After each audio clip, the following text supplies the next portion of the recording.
Hello, welcome to my talk show. I'm your host, Down Rebel here, back at again with another interview. This time with a returning guest, part of a marathon, 50 hours into her subathon. Autumn VR. She's going to be joining us in a moment here, probably in about a minute. But just to remind everybody here, this is part of phase 2 of her subathon marathon stream, anniversary stream of her streaming VR chat. And I'm part of phase 2, so phase 2 was to be interviewed by me again nearly a year later. So hopefully you guys enjoy it. Just to remind everybody, please use the command questions in chat, specifically in my chat, or if Autumn has it in her chat, 'cause she's streaming as well. That's just the way to collect questions and stuff like that. I will take some questions from chat, but specifically using that Google document is just a way to organize everything. Hopefully you guys enjoy the interview. I hope that Autumn is ready to go. Autumn, are you ready? I'm ready. All right, awesome. Ladies and gentlemen, without further ado, let me introduce my guest coming from behind the curtains, Autumn VR.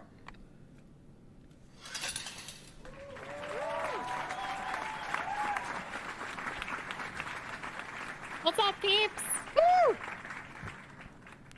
We're back. Woo! Round 2. Round 2. All right, if you'd like to join me on the seat? the hot seat, yes. Will do. I'll head on over. Ooh, it's been a while. It's been a while. Yeah, of course. It's been a long time, Autumn. Too long, I would say. It has been. Yeah. I'd say too long as well. Yeah. How have you been? Great. Are you tired? It's been 50 hours. I mean, I know you slept, but A little bit. I've been getting some good sleep, Yeah, you watched the old interview. That was a good time. It was a good time. There's lots of memories, lots of old feelings. So I've put some questions. See myself progress. Since you were watching the old interview, I decided to take upon myself to ask some new questions. Some of them might be a repeat, just to see if you changed your answer. One of my first questions I wanted to ask is, a lot has changed over the year. You've been streaming VR chat. What are some highlights over the past year? Ooh. Would you say highlights of myself specifically, or highlights of like my stream and stuff like that? Why not both? Why not both? Okay. I would say I'm a lot more confident than I was previously. I was very, very outspoken and very shy. Had this around the time of the interview, I had this kind of harsh perspective on myself of I felt really scared to talk to other streamers and stuff around that time. I didn't really have many friends yet, and I remember even one of the things I said during that interview was I don't really want to push myself onto other people. I don't want to be imposing myself in places, but I'm excited to meet everyone that I will eventually meet in the community. And since then, I've met a lot of people in the community. I've gotten that feel now of who are really good friends and who are cool people and what they do and what they're about. And that's been a huge progression. I've really enjoyed that. I really enjoyed meeting everyone. Including you, Rebel, including you.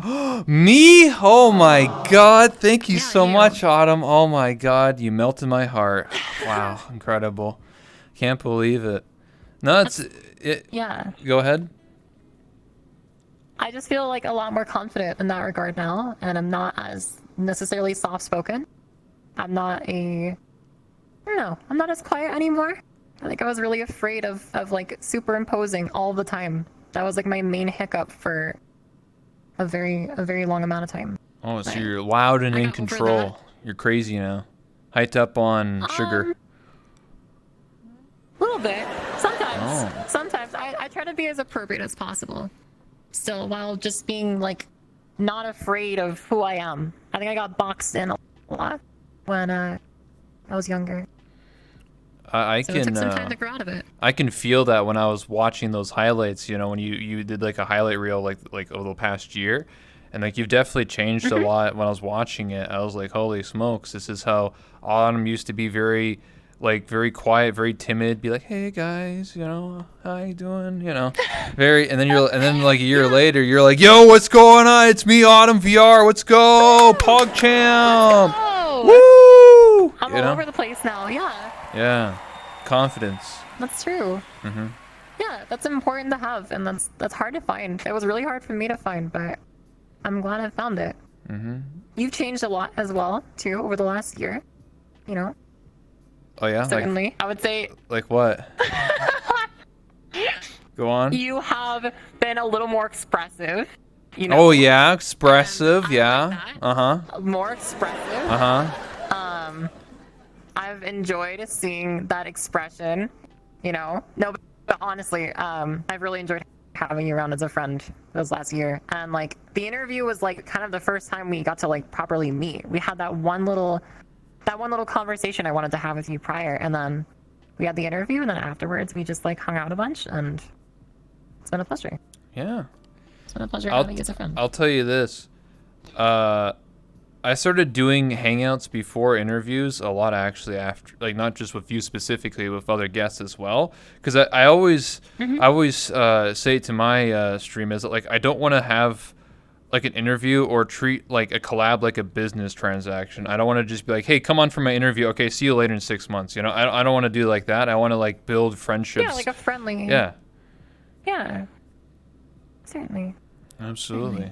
I feel like it's just important. You know, I think too many people focus on, I don't know, viewers or money or whatever, sub counts or something.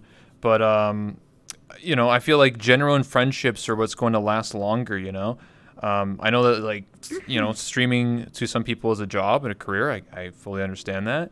But I still think that there should be a certain level of understanding of another person and be like, hey, you know, let's hang out. You don't have to stream everything. I remember I talked to somebody off stream and we were hanging out and we are just getting to know each other. And the person's like, oh, why don't we just save it for the interview?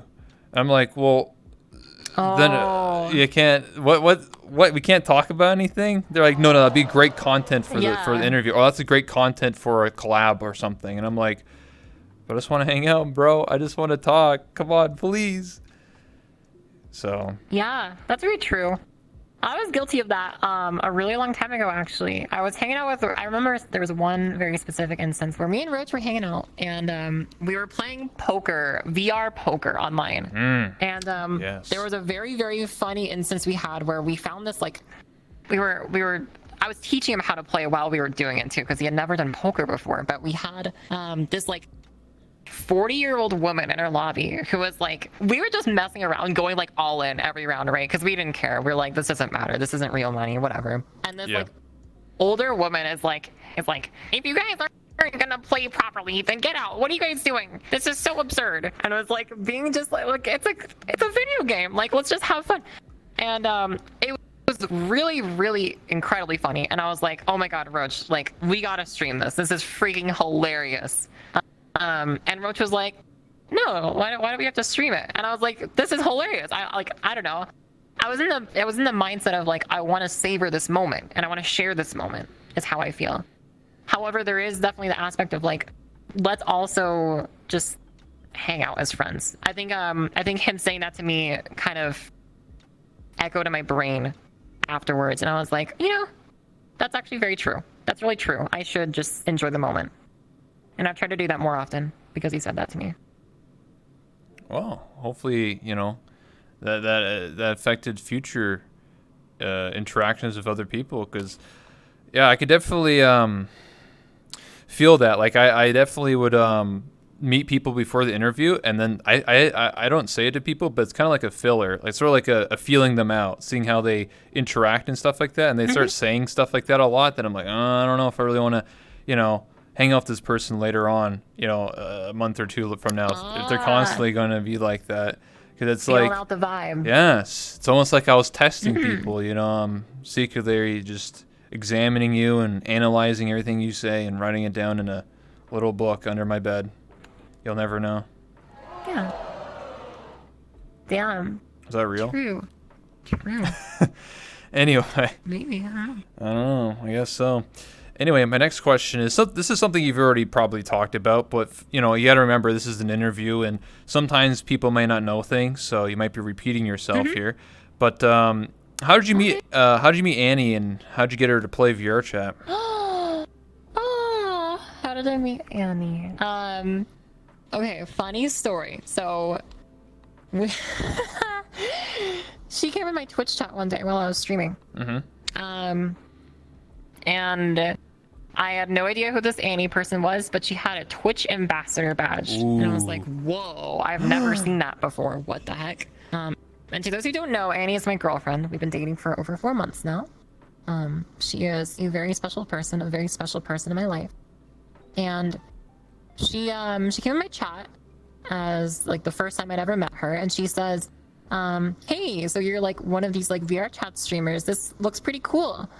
And she's like, yeah, I'm thinking of playing it sometime. And I was like, that's really cool. And I said, I was like, okay, this person's like a Twitch ambassador. Okay, I don't even know what that is, but actually I knew what it was because I had met Sushi Dragon. But I was like, this is clearly of like high remark, I guess. And I was like, well, if you want me to show you around sometime, if you want to like get a feel of it because you want to stream it or something, I'll bring you around.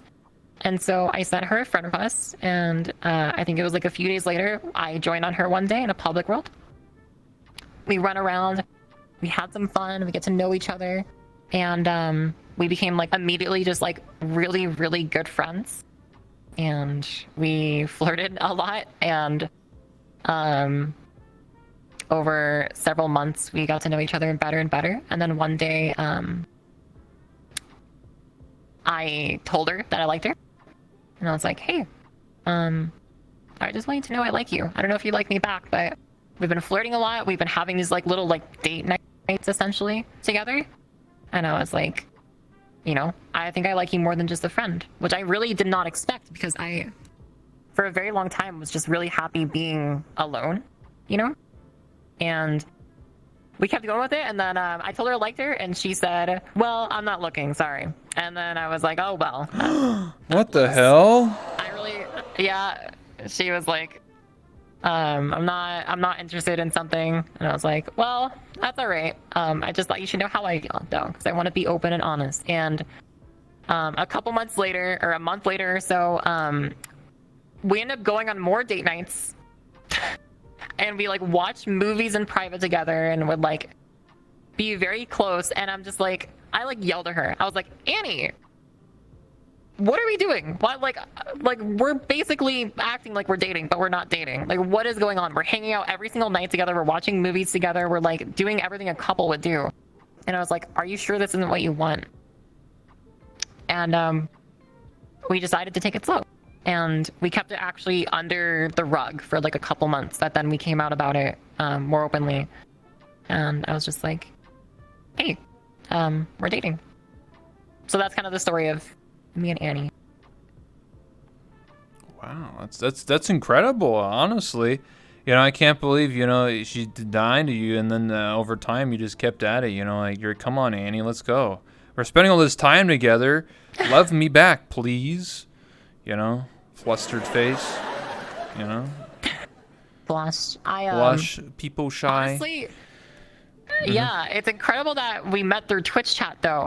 Usually those experiences don't go very well when you meet someone through Twitch chat, but Twitch mind chat. you, I've been in 8 relationships now, Annie being the 8th, and I've never felt more confident with someone. I've never had a happier time having someone close to me in my life. I really care about her, so yeah. Hey, you could have sleepovers one day, you know? Mm-hmm. She's gonna move here soon. She's gonna move very close to me, and we're gonna hang out together. Nice. Yeah. Autumn and We'll Annie cooking, baking a cake together. True, and imagine, like, what better name combination could you have? Autumn and Annie. That sounds so cute. That's just the best. A&A. It's the best. Yeah. Absolutely. So, Nice. so yeah. All right. That answers that. Next question. Do you think anyone would kill you during the Minecraft bounty stream, were you scared or nervous while sleeping in Minecraft? Ooh, was I scared? Okay, I thought you meant real life for a minute. I was like, whoa. That's why I put dramatic pause. I've been Kill I was you. like, oh God, what if someone did? I don't know. It's scary. But the Minecraft stream was incredibly fun. For those who don't know, I did one of my marathon streams. I did my second one. This one's the third that I'm currently doing, but the second one I did was a stream of Minecraft only. A community server had just started, and I said, I will stream until I die. And mind you, that stream lasted 121 hours straight. We went very far, but it ended up going so far that at a certain point I was like, wow, it's not ending. Like, no one's gonna kill me, because I had like the best gear, I had the best everything. I made like all of these like crazy bases, and I was pretty okay at like combat, I think. And so what I did was I put a bounty on myself for like $500. I had my chat, I told my chat, I was like, anything you guys donate, I'm gonna put as a bounty, and we'll pay whoever kills me. And we raised $500. I threw some of my own money on there. Emmy threw some of her money on there. We had like an $800 bounty by the end of it. And at the end, no one managed to kill me. But that gave me anxiety. The whole sleeping at night thing. I told people in chat, I was like, if you kill me while I'm sleeping, that's cringe. But what I did is I dug myself super far underground. So no one could stream snipe me or anything. And then I had like a paperweight thing that was resting on my my sneak key, so that you couldn't see my nameplate underground, and I was like super hidden. And I think a couple of nights I may have logged out, but that was anxiety inducing. That was super anxiety inducing. I was like, if I die, like, it was the most edge of your seat stream, because you never knew when it was gonna end. It was like, if I just die any moment for any reason, I fall off a cliff, I fall into lava or something, boom, it's over. The end. I feel that. So it was definitely one of my most fun streams. It was super good. Yeah, I remember watching it, and I was just like, how can nobody kill Autumn? Can't they just get like 10 players to just gang up and just fucking destroy you? You know? Because my condition was only the person who killed me would get the money. So I mean, they could split it up after if they wanted, but I was like, if whoever gets the kill is the one who gets the money. And so if they work together, they have to split the money between them. So everyone was greedy and wanted it for themselves. Damn. There was a few teams of people that worked together to try and kill me. I know Poya and Max were together. There was like there was Brandon, Bebop, and like one other person that were all out to kill me. That was a crazy stream. That was a crazy experience, but it was so there's fun. a It was one lot of my of favorite you. events I've ever done. That's sure. okay. I can handle all of I you could do at one like it one once. day. Yeah, you could do another one of those. This time for more yeah. monies. Yo, thanks so much for the race show. I appreciate this, Yeah, Zoe. maybe more money. Maybe I'll do different game. Maybe I'll do a maybe I'll hold a tournament or a competition or something for other people to compete in. You know, I thought about I'll just give out a actually prize. being a part of that Minecraft. I was like, honestly, I was thinking, how can nobody kill Autumn? Like, I used to be the PvP warlord of Minecraft like 10 years ago. I used to be in some like PvP servers, but this is like way back in the day before like all these enchantments and like all these like OP armor bullshit things going on. So I don't know. I think I would have maybe, I don't know. There's one method that I know that probably would have killed you, and it wouldn't have like. It's kind of cheesy, but I might have been able to do it. So I'll tell you, because I guess it wouldn't really matter anymore. But pretty much back in the day, if someone had like super protection armor and all those bullshit, like they take like no damage. But there is like one way to get around that. It's used throwing harmful potions. And pretty much what they do is, depending on the armor you have, doesn't matter if you have the best armor in the game, it still goes right through and still does like whatever. I remember harmful potions, if you had like full diamond, it would take like 4 hearts, so you just go like and you just kill someone instantly.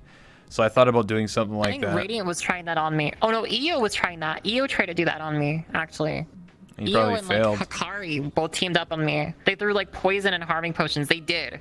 I actually threw potions back at them because they also had super crazy gear. Yeah, well. Dude, me and EO fought for last little tidbit about the Minecraft stream, but me and EO fought for 2 hours straight. I had these like big, huge like sky bases, and we would go 1v1 for like 2 hours straight. I had these like lava contraptions that would like pour down like a spiral staircase. It was like the most crazy design. It was hours long of just fighting back and forth, trying to kill each other. Super fun though. I'll never forget how crazy fun those things were. But That's yeah, crazy. It was crazy, but you know, it's pretty crazy. maybe another one of those times will happen. So, my next question is: did you think you would hit the cap 200 hours so early or so quickly? You know, it happened within like no. it happened in, like a couple hours. No.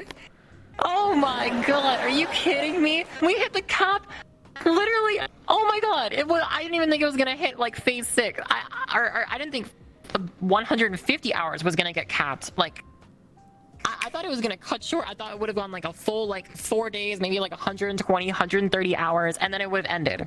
Yeah. And it would have just been kaboom.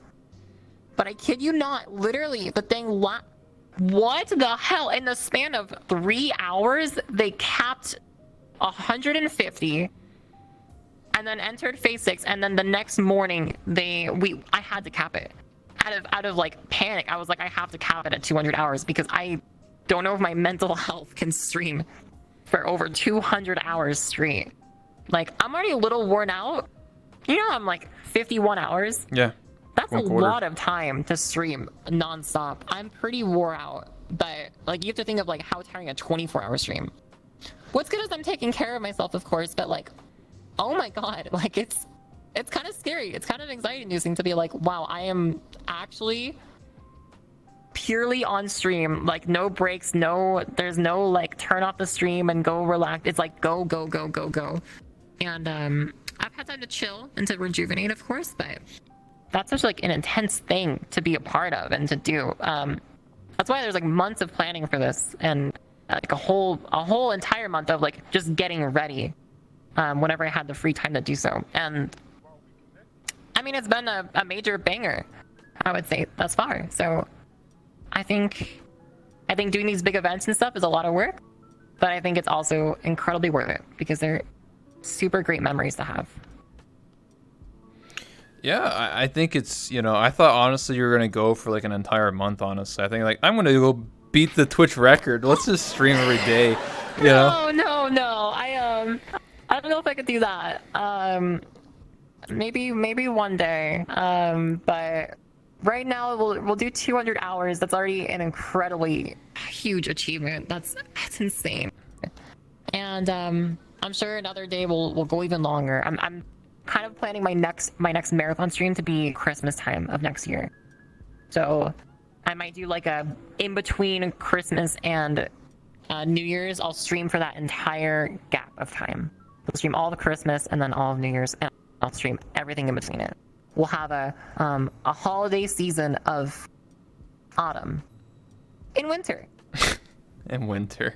All right. I mean, you know, it works. I mean, you know, will VR chat be relevant back then or in the future? I wonder now.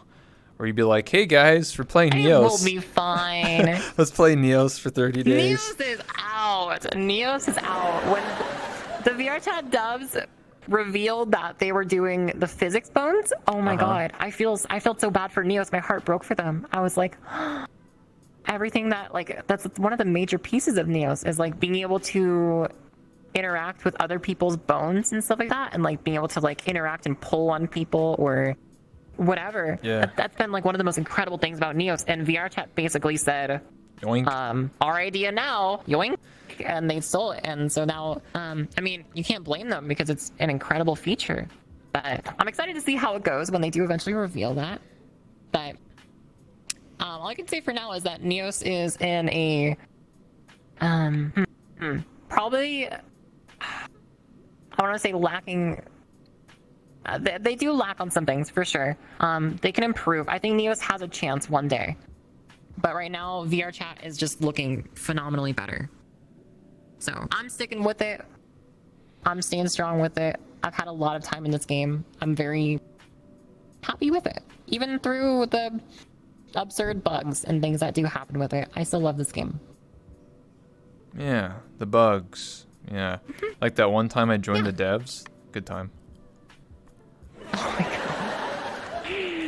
That was pretty good. Yeah. You I told me wish about that one. I wish I streamed Yeah. it. I wish I was streaming. Well, actually I'll probably get more in trouble if I was. But Oh it was only for Totally. it was only like 15 seconds. Basically the social statuses were bugged, and pretty much the person I was joining off of was actually listed as busy, but on my screen they were listed as like auto accept invites, so I automatically got in. And yeah. I walk in and I'm like, hey, this is a cool world. It's called like Meeting Valley or something. And I was like, this is a pretty cool world.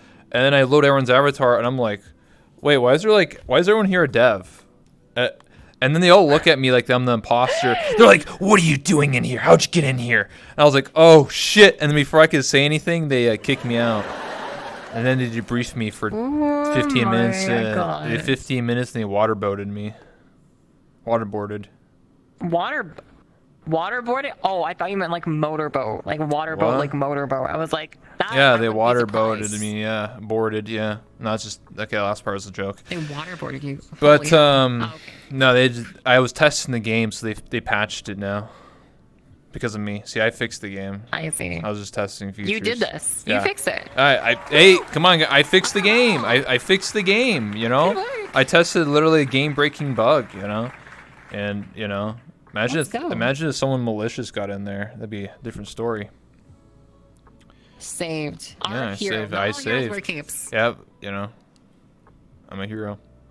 Very true. Very true. My next question is, what is the biggest challenge you've had to overcome in recent times? So recently, what's your biggest challenge besides like doing like a 200-hour stream? I'm talking about like either as a VRChat streamer, as just a streamer in general, or just in your personal life, if you want to share. Oh, that's a really good question. I'd love to share. The hardest problem I've faced in the most recent times is identifying what I can do better. You couldn't And stay that's away, really not huh? meant to be like a Keep coming back I'm for so more, great. see? But Kali I ever knew that just I was having resubscribed some for personal 13 months. issues in terms of like not being the most open-minded person, and that's something I really desire and really want to do.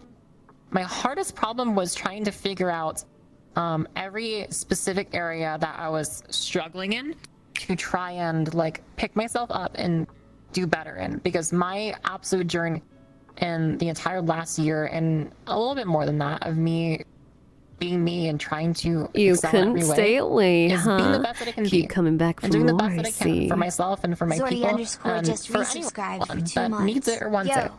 And sometimes it's really hard to identify where we go wrong. It's hard to see the flaws in ourselves. We might think that we're perfect. We might think that it's the variables around us that cause us any grief or any problems. We might have a hard time seeing how we can do things wrong.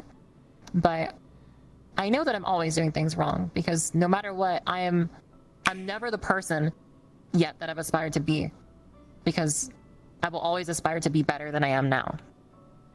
And I know that I've had my issues, I've had my flaws, and the hardest thing on me lately has been trying to pick up and resolve those things and resume my own journey and just being a better person, being a good person. So that's been my major mental, I guess, barrier that I've been recently breaking through, I think, a lot on.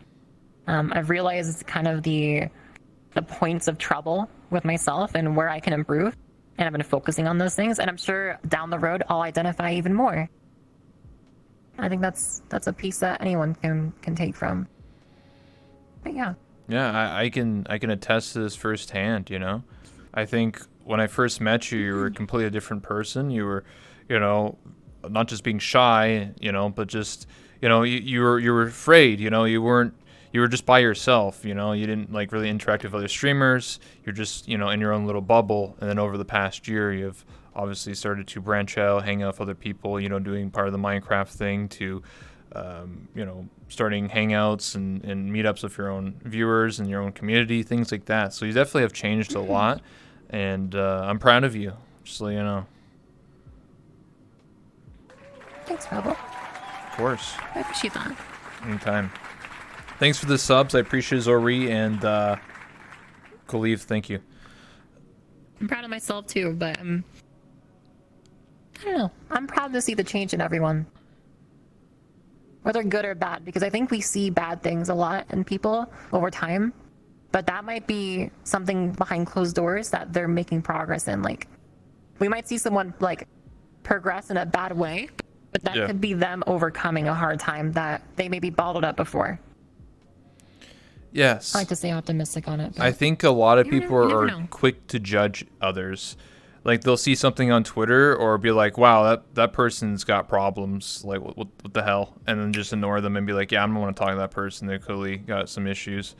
And I think a lot of people, sometimes it may sound like, it may like look weird seeing someone like, you know, blow up on someone on Twitter or something like that. But I don't think people take the time to realize that person needs help. That maybe it's an outcry. Maybe they're like, you know, should talk to them privately and be like, hey, you know, are you feeling all right? You know, talk to me about it. What's going on? Yeah. Sure. I think some people just don't realize that about people. We're all human, right? We're all human beings at the end of the day, and we all have our issues and insecurities and things like that. And, you know, I've struggled myself, you know, and I feel that sometimes taking the time out of your day just to check up on your friends is important, you know, make sure they're doing well. And, you know, maybe they'll return the favor one day too. They'll be like, hey, I helped you. Maybe you'll help me, you know? True. You never know. You never know. Friendships can last a long time, and Absolutely. sometimes doing the right thing may pay off more than you expected. The next question is an interesting one. How come you can't cook and crack eggs like a normal person? Whoa! Whoa! Hey! Who asked that? Who's that? I'm not a Who was snitch. it?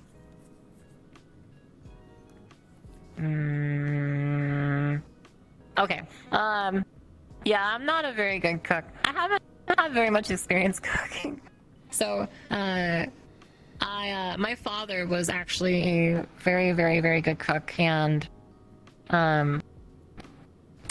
he did all of the cooking growing up, I suppose. So, I actually just recently moved out a few months ago from a pretty troubling situation with my parents. So, I got out of there, and now I am doing well for myself on my own. I'm happy and I'm free of a lot of troubles I had before. But the main thing being that I am kind of also just like out on my own. And I guess in the same way you said that I was a little bit alone and afraid, maybe I'm a little bit that way, but I'm trying to take control of that. I'm trying to learn how to do things on my own.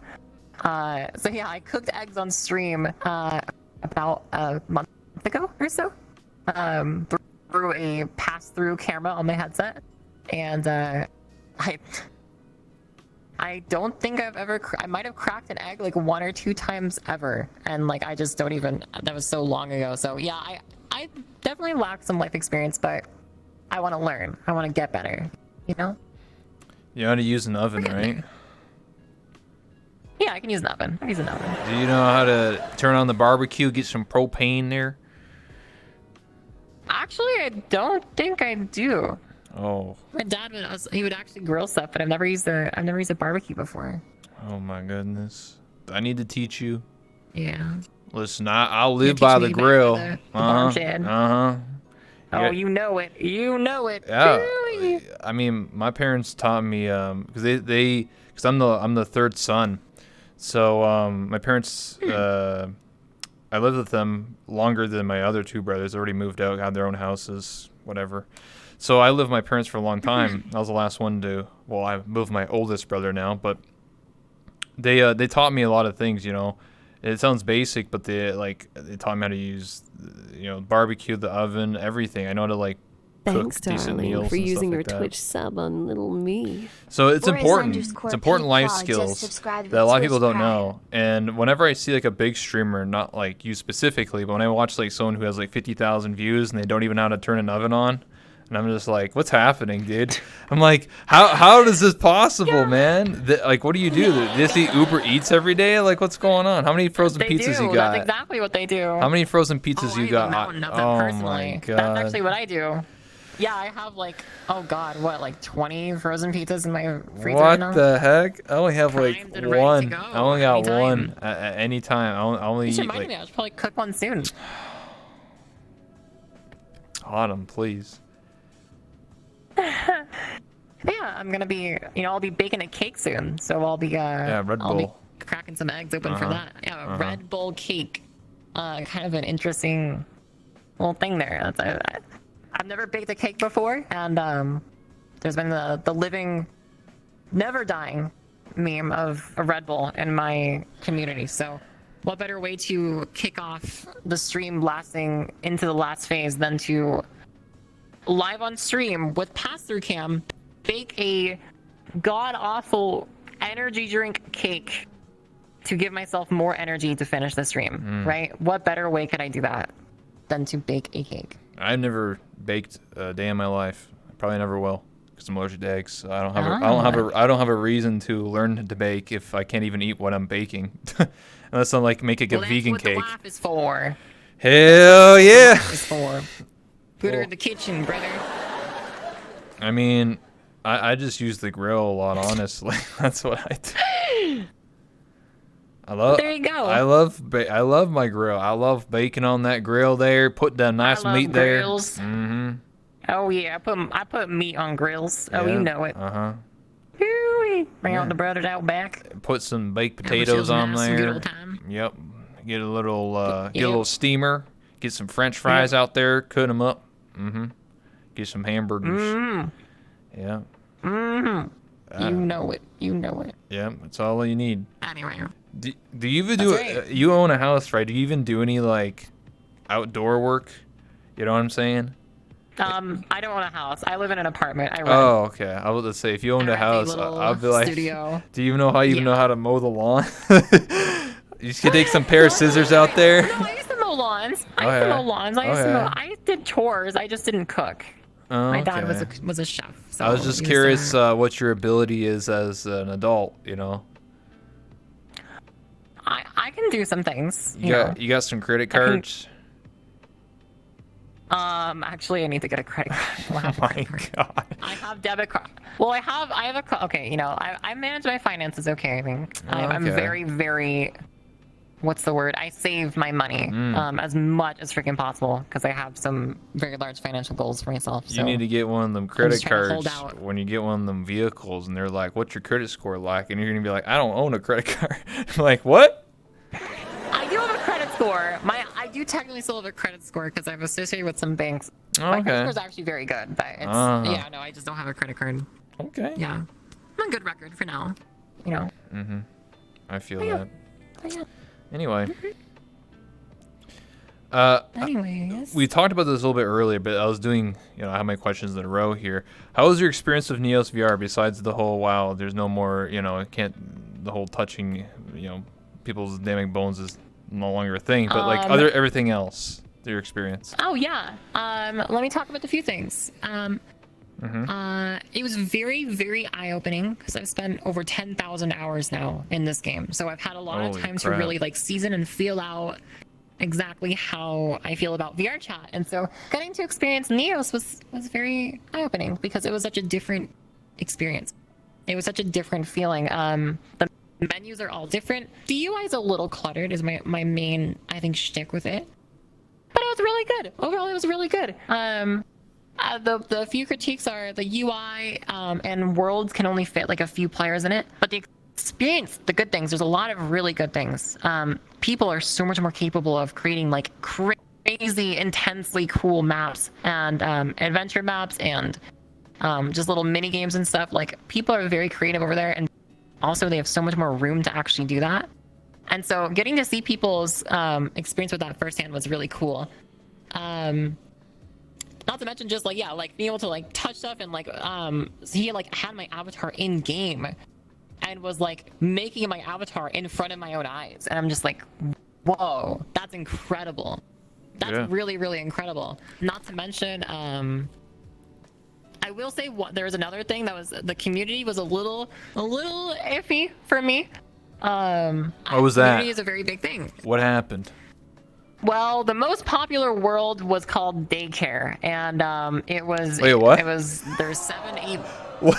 Yeah, the most popular public world in Neos is called daycare, and it is a world that has people who go as like little lolly children, and there's like cribs and like playgrounds and like little toys and building blocks. And I was like, what crinkler fucking shit am I looking at? What is going on? I don't want to I really don't want to be like super disrespectful or anything like that. They were nice people.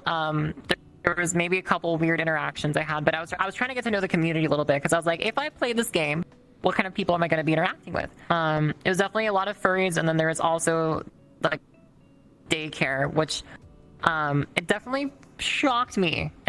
I guess the best way to put it is it really shocked me, and I was like, this was not what I was expecting to see, I guess. But it's okay. People can do their thing. If anything, hey, lets people be more creative. I mean, I got to think about the things that I guess we do that we're able to express more through the features that Neos presents to us. That particular stuff is not anywhere near my scope of interest, but it was certainly an interesting experience. It was something else, it was something else. Hopefully not a look into the future of what community we're gonna see there. Hopefully we see a broader expansion of I guess what we might expect to see mirrored from VR chat in a lot of ways. A true metaverse. Yeah, I hope so too. Have you ever tried out Chill-VR yet? Actually, I have not, but that's another thing I should probably keep my eyes open to. Oh yes, I've tried out many times. Servers got DDoS. Oh what? On release, so. Oh. Yeah, servers were getting DDoS. Oh yeah. I remember that. That was a while ago. It's been. They finally got public avatars in the world now, so now you can click an avatar and become them. Ooh. And okay. There's about That's cool. 20 or 30 people. It's an interesting community. There's potential there, but I've definitely had some weird interactions with people. Yeah, I'll say that for another time. Let's just say there's some interesting characters on there. That's okay. And listen, what it allows people to do is it allows people to form little communities and do whatever they want to do. There are some very fantastic people on both platforms. I met a lot of really, really nice, really cool people, regardless of how they were, I suppose, spending their time and activities. Their hobbies, yes. They were cool people regardless, and the general game is good. I think community needs some work. I think it's got to get a little more exposure. I think they've got to get a little bit more out there. And open their doors a bit and continue to be welcoming as I think they have been. So yeah, I hope we'll see more than just daycare in the future. That's all. Daycare. I really don't want to outright disrespect them. I really don't, because I think the people that I met were really amazing and there was really cool stuff. I think the public experience is just, it needs work, because right now it's like, if I was a non-streamer or anything that wasn't getting toured around and I was just like, whoop-de-doo, I'm gonna try Neos and put on the headset, and it was a little bit of a strange experience of like, oh, let's go make some friends, and it's like everyone's wearing diapers, and I'm like, right, okay, maybe I'll go back to VR chat for now, but a lot of potential. Yeah, absolutely, tons of potential. Cool things to come. That means that they can just they can move past that. That's just the baseline. That's just like level 1. Like, what's level 2? True. Hey, listen, and VR chat isn't much better right now anyways. VR chat public worlds are currently also in a state of, I guess you could call, daycare, because my god, there's so many children running around everywhere. So in a lot of ways, VR chat is not exactly better. It's just VR chat, you're gonna get real kids, and Neos. Okay, I'm sorry, I'm gonna stop. VR chat is currently with a lot of Quest users. Yeah. And first and foremost, the Quest has opened up that ability to get into VR, because it's standalone. You don't need a computer, which is really cool. It's really eye-opening because more people get to try it. but it's also become the hottest Christmas gift of 2021. So here we are months later, and we have, 10-year-olds running around Dream SMP Minecraft worlds and all sorts of madness. Yeah, kids going to the Void Club and Yep. seeing things that their very innocent eyes should not be presented with. True. Yeah, but that's okay. That's okay. They can't actually get into most worlds anyways. So Yeah. that is what it is. You can avoid them. You get a good computer. Get that Not 3080. the worst thing in the world. Yeah, just true. True. What's your thoughts on recent updates to VRChat, the identity update? Is it good, bad? I think cool feature. I think they need to. I would prefer if they reverted the UI. In my honest opinion, I think the UI is a little bit iffy. I like the changes. I think like it's a really cool idea, and I'm just not used to it yet. But I think really, I miss you click on someone's name and it's like the world shows up right when you pop open their thing. But nowadays, when you pop up their thing, it's just like a whole wall of bio. It's like the whole space of the menu now. They need to shorten that. They need the world, I think, to be like the center of focus of like, where are you going when you click on this person, right? Like, that's my one complaint, is because now they've made like, you click on a person and then it's like a tiny little box that says where they are. And it's like, I kind of want that to be like the main thing, But, it is what it is. I think overall it's a pretty cool update. I think they could touch up on some UI stuff, but maybe I just don't feel it out yet and I'll get used to it later. Maybe I just don't know yet. I think my favorite part was going to parties in VRChat and then going up to people and reading out their bios in front of their face. That was pretty good. That's so freaky. What they wrote it? It's That's so public. freaky. It's public knowledge Okay. now. I can read Actually, it. you bring up a really interesting point, because I actually think that in a lot of ways it's better not to have bios. As a social function, I think it's better that we are forced to interact almost like we would in real life, where we have to get to know someone. Here's a story, a short one. I went to a birthday party of a friend a while ago in VRChat, and there was about 15 people, and every single person was an RPer or a content creator in some way. So every person was up, standing. No one was floating around. Everyone was up and standing and walking, RP walking everywhere they went. And so it was a hyper-realistic world. And I turned off nameplates. And after doing so, it was like a very, very cool experience, because it was like everyone was, it felt very real. It felt like a real night party. You walked around and you went and you talked to someone, and it's like, I love the idea of like not even knowing someone's name. I wish Rebel, I never heard your name until you told me what it was. I wish that I never got to tell you my name until I told you what it was. Because then you walk up to me and you go, hey, what's your name? And I'd say, I'm Autumn. Nice to meet you. And that's such a genuine interaction. That'd be so cool, right? Yeah. But instead, it's like, if we're giving each other information, then it's like, well, what are we supposed to talk about in this social game? If I just have a big bio that's like, my name is Autumn VR, ASL, 20 female, Southern California, ready, whatever you are. Looking I herb. like to dance, sing, rock and roll. My favorite genres are this. If you don't like That's rock so and metal, then don't nice talk of to you. me. I'm a giver too. My favorite color is blue. It's like everything that we could have talked about has now been This is their first gift discussed sub through in the text. channel. And I love the genuineness of conversation and being able to get to know someone. And I think some people don't desire that. I think some people just want to skip the bullshit and they want to just like, immediately know everything about someone. But I don't think that it's privacy invading. I think that it is socially deconstructing the basis of human interaction. I think we should get to know each other. I think we should talk to each other. I would love if there was no nameplates. I would love if we had to get to know each other. What's your name? Nice to meet you. I'm Autumn. There was Worlds you? 3.5 years ago when I first started playing VRChat that actually didn't have nameplates on. It was like a feature that you turned on like in a world or something like that, where like it had no nameplates, so you actually had to like be like, "Yo, who are you?" Stuff like that. That was a long time ago. That's true.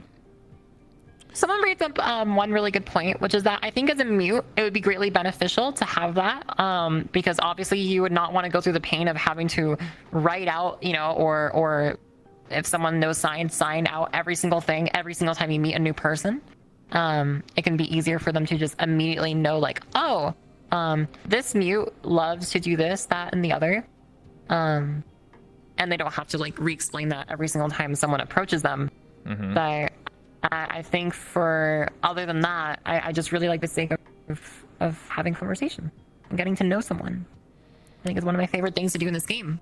I can see I can see your point of view, but I see it from the point of view of people that don't have social skills.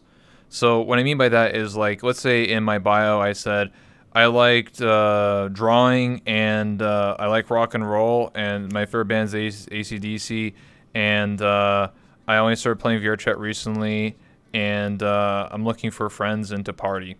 Now, you could see that as, oh, now I know that, but like if I was to read your bio, then that's a talking point. Like, oh, you like AC/DC? Okay, what's your favorite song? That's a talking point. If you don't have any of the information, it's true. Sometimes it can be a bit tough for people, because people are like, hey, my name's Bill, and you're like, so how you doing? Good.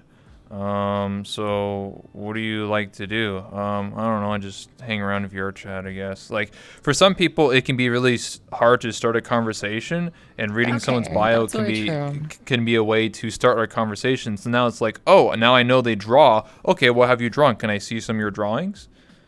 That's a talking point. Huh.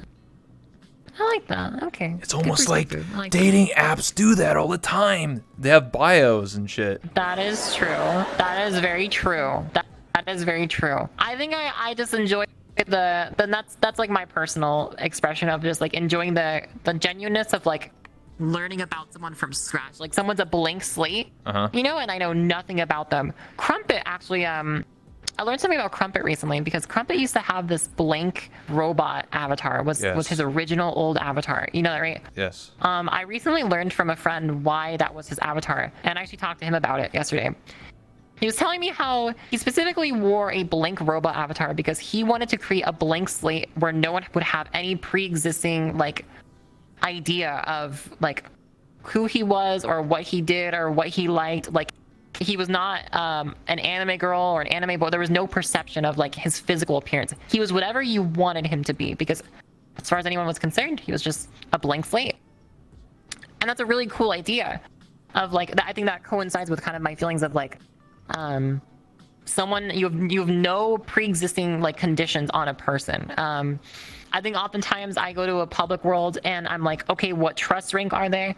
What kind of avatar are they wearing? You can absolutely profile someone by doing this, and because VRChat, you can be anything you want. And in the sense that like if someone's wearing like a goth e-boy avatar sitting in front of a mirror, you can probably predict how that person's going to act, versus if someone was walking around as a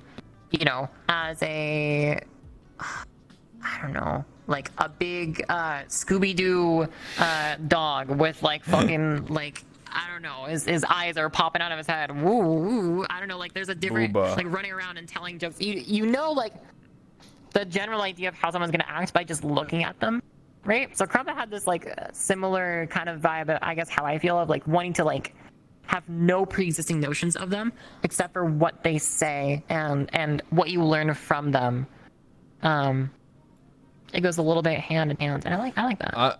I can understand that point of view. I feel like if you don't want to use the bio, you just don't have to. You don't have to read people's bios either. It's up to you. Right. I think it's just for more people that don't have the social skills, so then they can just click and be like, oh, you're a streamer? Yo, what do you do? There's a talking point. Right. I don't know. It just helps people out. But I actually went around a party, and not many people even had bios. A lot of their bios are just like, hi. Like, that was it. Like, they didn't write anything. They're just like, fuck you. Fuck you for reading this. I was like, oh, okay. Wow. Debated. Or they wrote like debated. I was like, god damn it. But Jesus. What I would want. You're totally right about. Go ahead. Oh yeah, go ahead. You first, because I'm going to bring up a different point. All I was gonna say was, I was gonna say that you're right in terms of that, because I think that there's definitely a lot of people in VR chat that are socially inept and are not conditioned to being social. And I think a lot of people specifically will go to VR chat because they want to gain social skills. And I think if we can give them tools to help them do better, I think that is most definitely a good way to do it. One thing, if you want to proceed with what you were saying. what I was about to say was, I think they should add on to it and add like a gallery. So what I mean by that, there already is a gallery, but I'm more talking about that it basically just replaces your thumbnail for like your profile image. But I'm talking about in the gallery in the sense that, let's say I took a picture and you wanted to view my gallery and like see all the photos I've taken in VR chat, the ones that I want public. So then I could be like, so I could like click your profile, click gallery, and then I can see like, oh, you went to the Void Club. Oh, you did this thing. Oh, this is like your birthday party. Oh, that was like at Halloween 6 months ago. You know, that sort of looks thing. like they were getting a lap dance last night. Huh, this is very If they took a picture of that and showed it, then yes. But yeah, like I think that would be cool, because then you can share memories and be like, oh, that's the time I was with Annie and we were goofing around or something, and I took a picture of it or something, or like there's Annie sleeping on the couch. Right. Like I think that'd be really cool. I think being able to share your gallery, like obviously you would pick the pictures that you would want to share, but I think, you know, because maybe some of them might be a bit, you know, private, because that's what people are, but I think people to share memories like that, because right now what you do is you take a picture, you have to go to your computer, go to your folder, and then share it via like Discord or something. I'm more talking about in game. Maybe you can like write a little description, like maybe like 100 characters. You know what they should do? They could do this. They could add in-game like compatibility with like Twitter and like Facebook and like other platforms, and just allow people to directly upload stuff or like scroll through Twitter. Imagine you open your VR chat menu and there's a Twitter thing, and you just open Twitter and you just scroll through Twitter. Or what if there was like a VR chat version of Twitter where there's threads and people could imagine public forums in the game. Imagine there was a public forums tab and you click on it and it's like, what are people talking about in VR chat? And it's like, ooh, VR cool. Twitter. People are doing an improv meetup next week. Oh, they're open invitation. Ooh, I'd love to go. I'll send an application. Or, oh wow, there's gonna be a dance show in 3 days. Wow, that looks really cool. What are people saying about it? Oh wow, holy crap, Kyo is gonna be performing in it. Wow, I'd love to see that. I can't type on the thing. I can't wait to see this. Smile. You know, I think that'd be really cool. Like a little like VR chat Twitter. Yeah. That'd be kind of cool. I agree. I think these ideas are good. Yeah, or you have a chat box specifically like that is compatible with, like, you know, they're gonna do VR chat groups. Yeah. Make it so that VR chat groups have a thread that they can all talk in, like a chat box for your group, where anyone can like talk about anything in it. Yeah. That'd be cool. Meetup happening in 30 Drama. minutes. Drama. Fuck Greg. Yeah, I get what you're saying. Yeah, Greg is a piece of shit. Yeah, don't tell him that, guys. Greg. Don't tell him that, guys. Don't tell him. No snitching. Yeah, no one in the group leaked this. Yeah, yeah. If anyone screenshots this group chat, you are getting removed. Yeah, some of these. That's a cool idea, though. Yeah, I think that's a cool idea. yeah. Some of these other social games have this. I still don't know why VR chat doesn't have a social, like be able to DM people in VR chat, because you can do that in Neos. But maybe the limitation True. is because it goes from no DMing to suddenly 45,000 people can now DM each other. I think that's gonna like break the computer, you know, break the goddamn VR chat servers or something. I don't know. I think that's a lot to account for. Yeah, like you suddenly have zero access. Now you just give people 45,000 people access to such a feature. Yeah. I think that's the reason why. We do kind of have it. Yeah, because we have the invites and stuff. You can invite and say stuff. I've like requested off of people with like a message that's like not even having to do with like an actual like I want to join you. I'll just request off of someone and it'll say like, hey, hope you're having a good day. Don't actually want to join, just hope you're having a good day. Yeah. I think that's a cool little way to do it. So, I've definitely enjoyed having that feature. At first, I was a little bit like not happy with the whole like why do we need this? Because I was like, I'd rather just go and talk to the person. But I realized that the character limit actually does play a pretty prominent role in forcing us to kind of just like talk and interact and not just like text each other back and forth. Why can't I call you? Also, it's hard to type in VR. I want to be able to call someone while I'm in the Void Club and you're like in the Great Pug. And I can be like, yo, Autumn, yo, Yeah, I'm with what the if- boys. Yo, what's going on? Yo, Autumn, you want to get in here? Yo, oh my god, dude, one of them just did a backflip. Whoa! Yeah. Like that'd be cool. But also at the same time, I like the genuineness of having to be there. I think VR, one of the most magical things about this game is that it's not just like seeing experiences and remembering like, oh, this thing happened. It's that you remember physically being there because we have spatialization in VR, and that's something that other games don't have. You play League of Legends, a 2D game, you're playing, you know, whatever MOBAs or first-person shooters. You don't remember being there. You remember playing the game. In VR chat, you remember being there. I feel And that. that's so powerful. And I think being in the menu is taking us back to old times. I think new media is almost like the foundation of human communication as a whole is just verbal, and the fact that we can just talk amongst each other is the best thing we can do, especially in this environment. And I think if we give people other options, it's cool, but we don't want people to favor the, I think, less opportunistic options, because it promotes healthier like social communication and is just more fun. Because I can show you things. I can be in a world with you and I can be like, hey Rebel, check this out. Look at that. Whoa. I can't What send you the that hell? text message, What is that? right? Is that my soul? A little ball. No. It's the soul of my little flower. Damn. I think you have a bigger soul than this. I do? Nice. Anyways though, yeah, like, Thanks. yeah. I think you got a nice soul, Rebel. Thank you. Yeah. Anyway, on a totally unrelated note, let's take it up a notch here. Marry ERP or Sure. block from your friend group. Like fuck, marry, kill, but VR chat Whoa. edition. Whoa. Okay, pick anyone. Anyone from your friend group. Oh shit! Wait, what? Wait. Yeah, so instead of saying... God, so, wait, this is. so to repeat it, because I went a little Oh, fast here. fuck. So it's like fuck, marry, kill, but instead we're going to say marry, ERP, block, because I think kill is a little extreme, you know, for Twitch. So we're just going to say Oh you're no. marrying someone, you're going to... Do I need to pick like my 3 closest friends or something, or like? I don't know, whoever you want. Who do you want to pick? Let me look through my menu. Look for my menu. Who do I hate Who most? should I kill? You mean block? I mean block. Yeah, block first. Yeah, Thanos snap.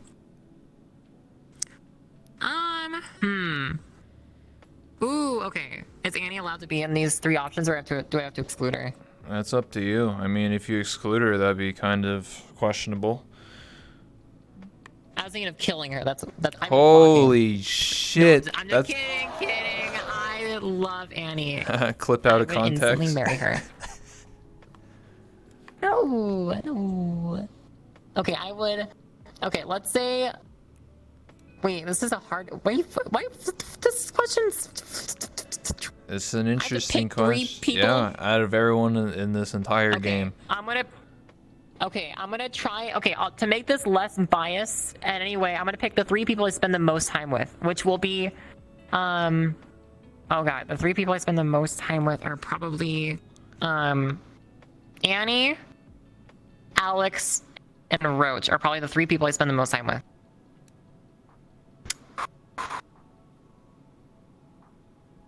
Oh boy. Okay. Oh boy. Okay. All right. Annie. Yes? I marry her. As you can imagine. Next up.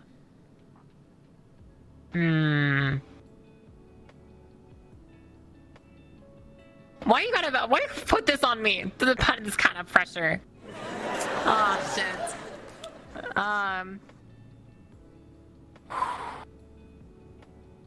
Okay. Now I'm between Roach and Alex. Oh shit. I think.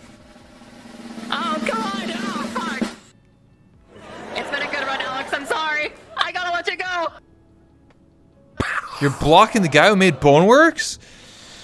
Sorry, Jeez. Roach has armor. Roach has armor. So you're gonna ERP Roach? Alex's gadgets. I guess that would be the. Nice. I'm trying to make this as unbiased. Okay, I'm picking the 3 people I spend, I would say, the most time with. That are my closest friends. So, yeah. Unfortunately, Alex will have to go. But I love talking to Alex. If Annie wasn't in there, I'd probably marry Alex. Okay. Yep. Next question. How much time do you spend in VR chat? Has it increased or decreased percentage-wise? How much VR chat / IRL? So what I mean by that is, like, do you spend 90% of your time in VR chat and 10% IRL? Do you spend 50% of your time? You know, do you live in this game? Oh my gosh. Oh Yeah. my gosh.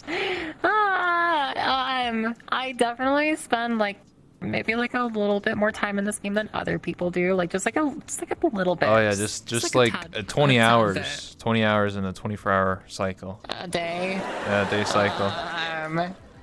I've done the math before. I think I average about 13 hours a day in the last 2 years.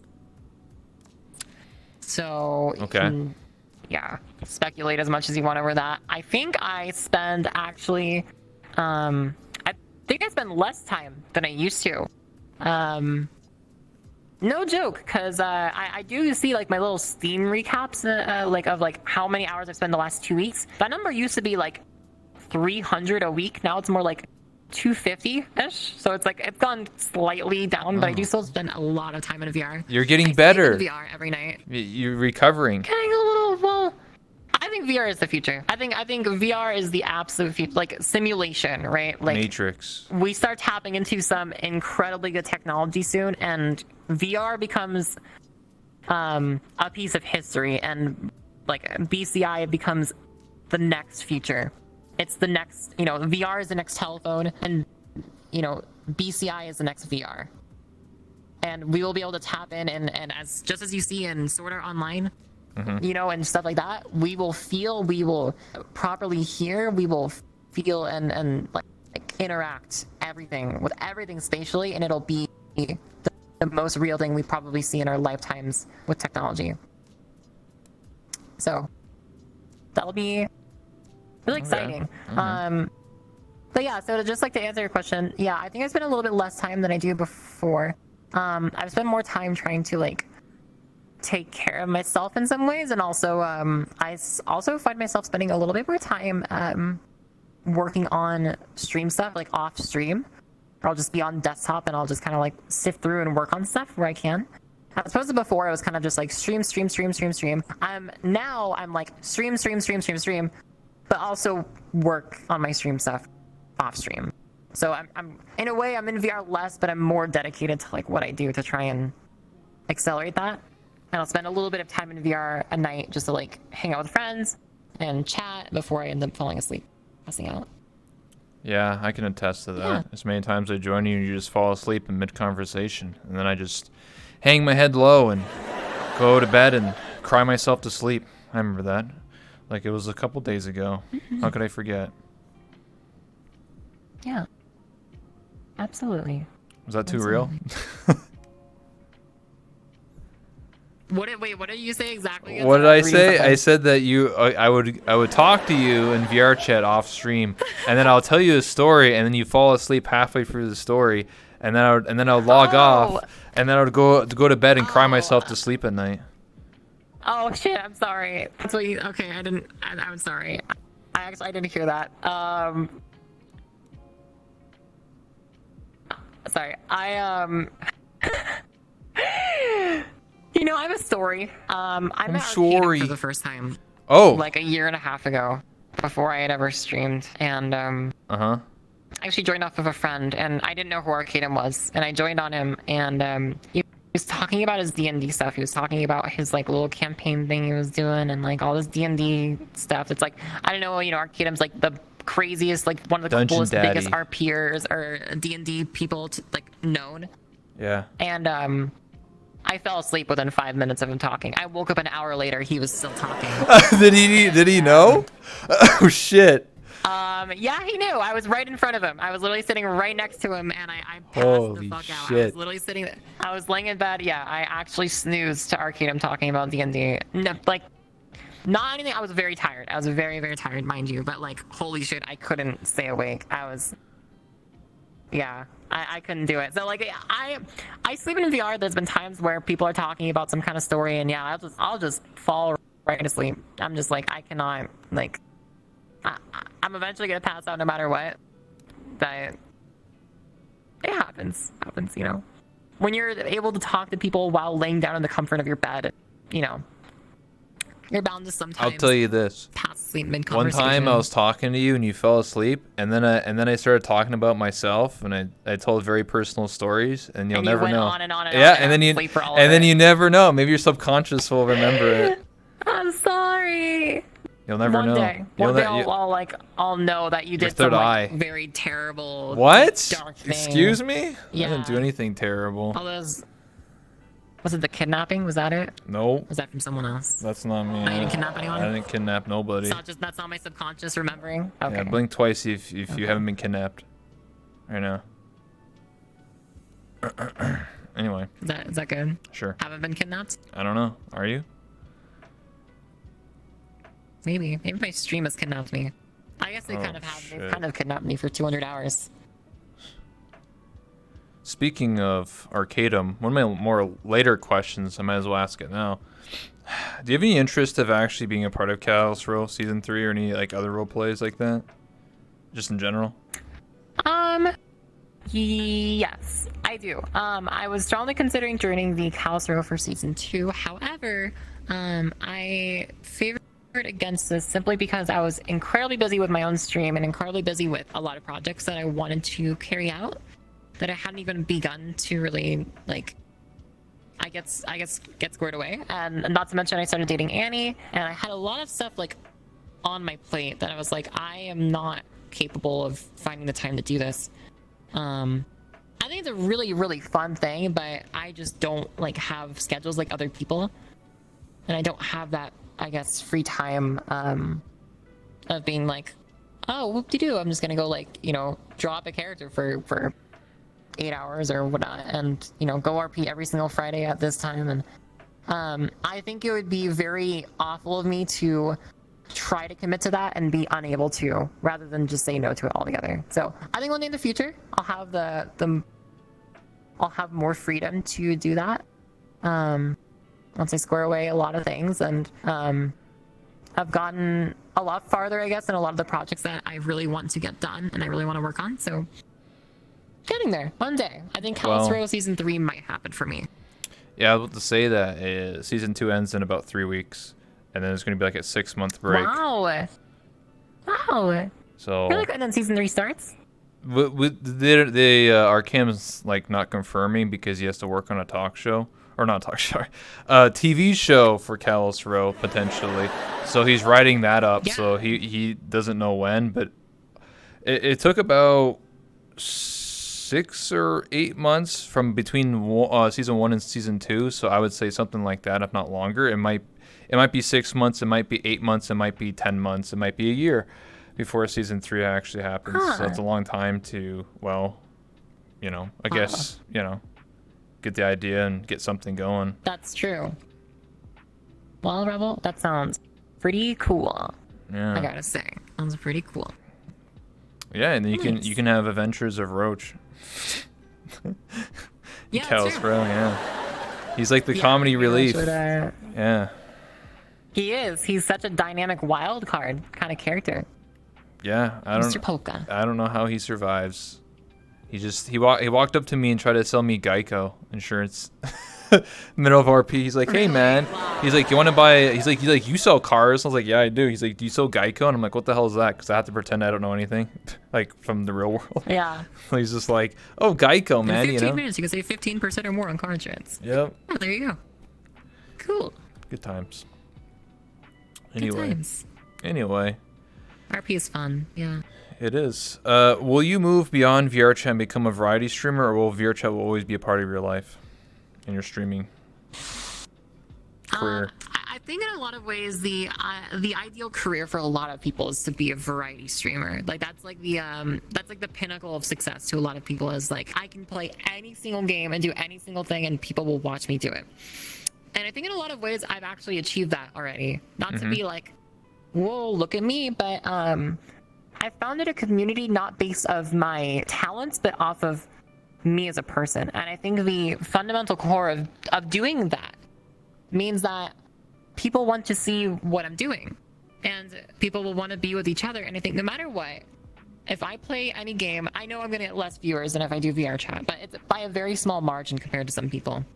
I'll play variety, I'll get, instead of like 250, 300, I'll get like 200, 250, but sometimes I'll get the same amount. And I'm like, hey, you know, honestly, like, that makes me feel really, really, I guess, a little bit more safe in some ways. I feel safe and I feel connected with my community, that they care about me and they care about each other and they want to see what I'm up to no matter what I'm doing. And it's not just about like, oh, VR chat adventures with Autumn. It's more just adventures with Autumn no matter what. And if VR chat got deleted tomorrow, I would have very strong confidence that I could continue streaming, that I could continue doing what I do and find other ways to facilitate it and just have a good time.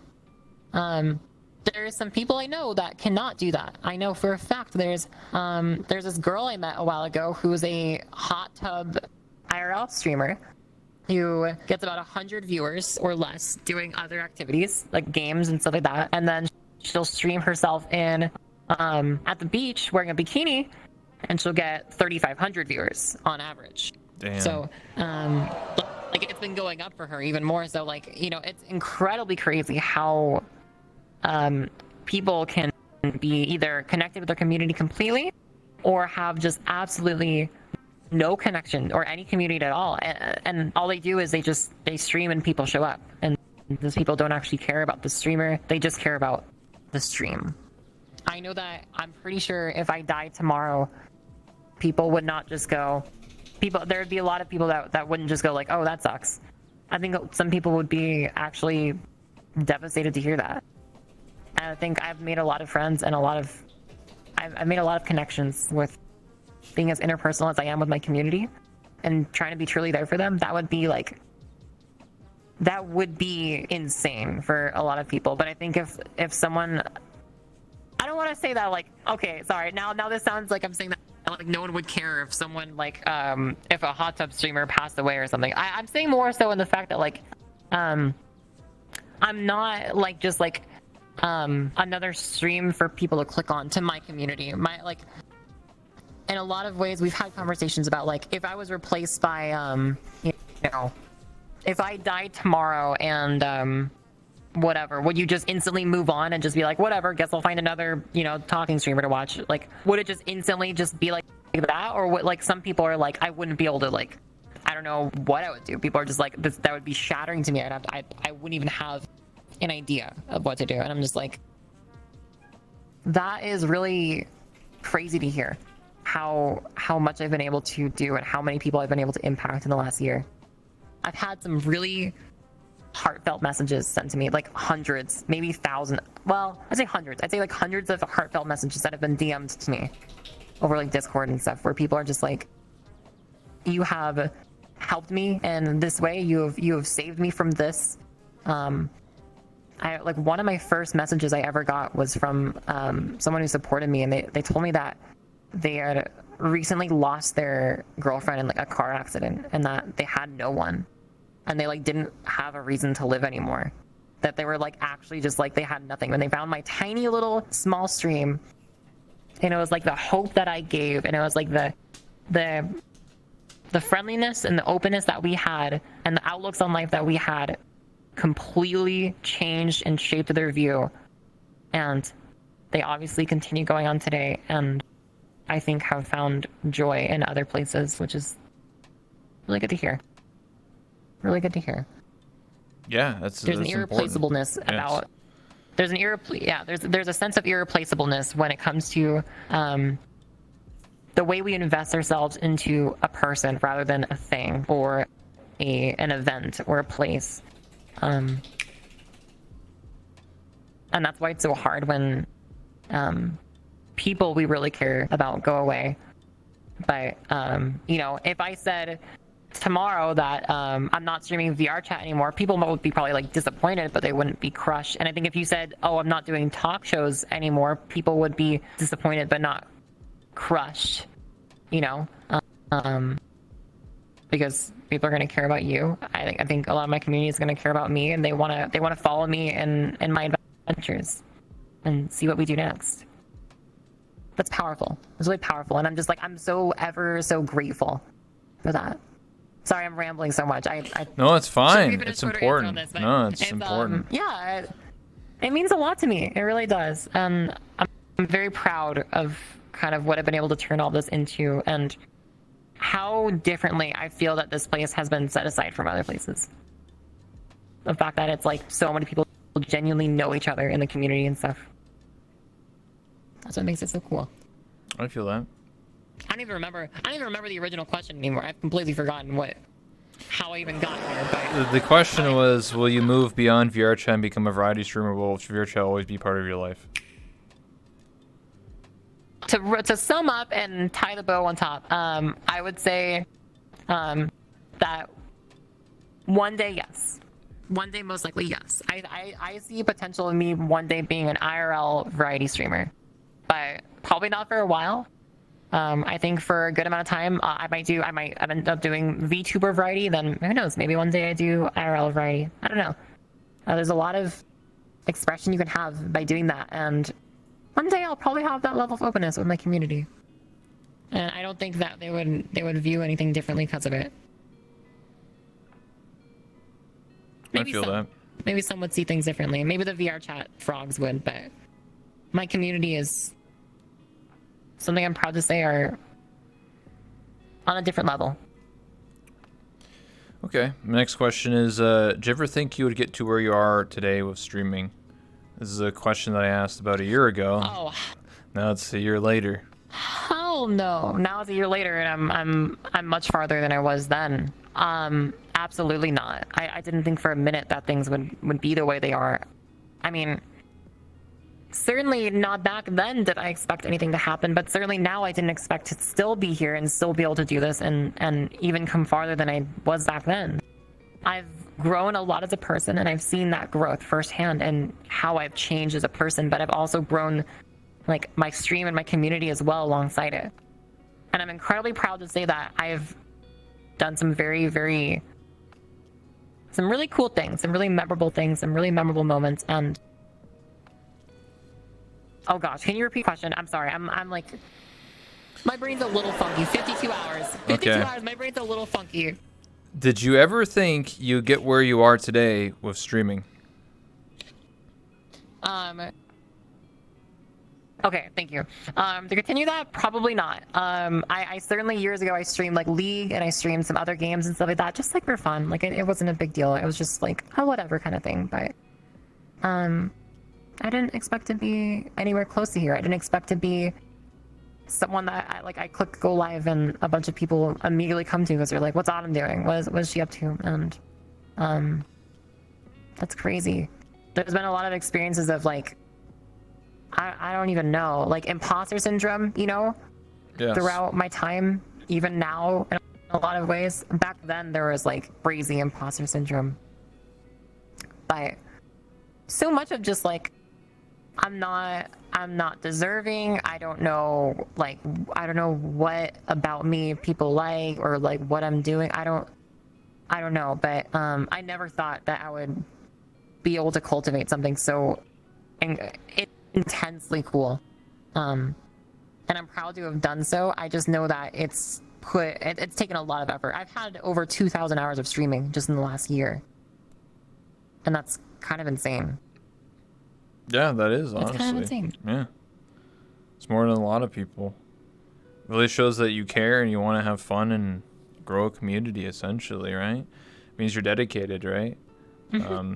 Yeah. That's what's important. Absolutely. My next question is,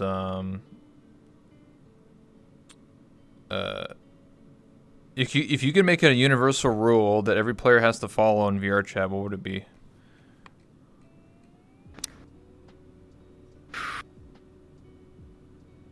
There's a series of rules I could give. You know, I could give many. I mean, there's only one. I could give several. There's one rule Only that one? everyone has to follow, One rule. or they get banned immediately.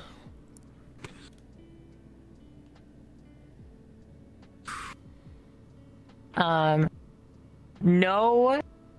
Okay, this is my one absolute authority rule. You cannot be a child or pretend to be a child in any manner or fashion, or else you're just banned. You're gone.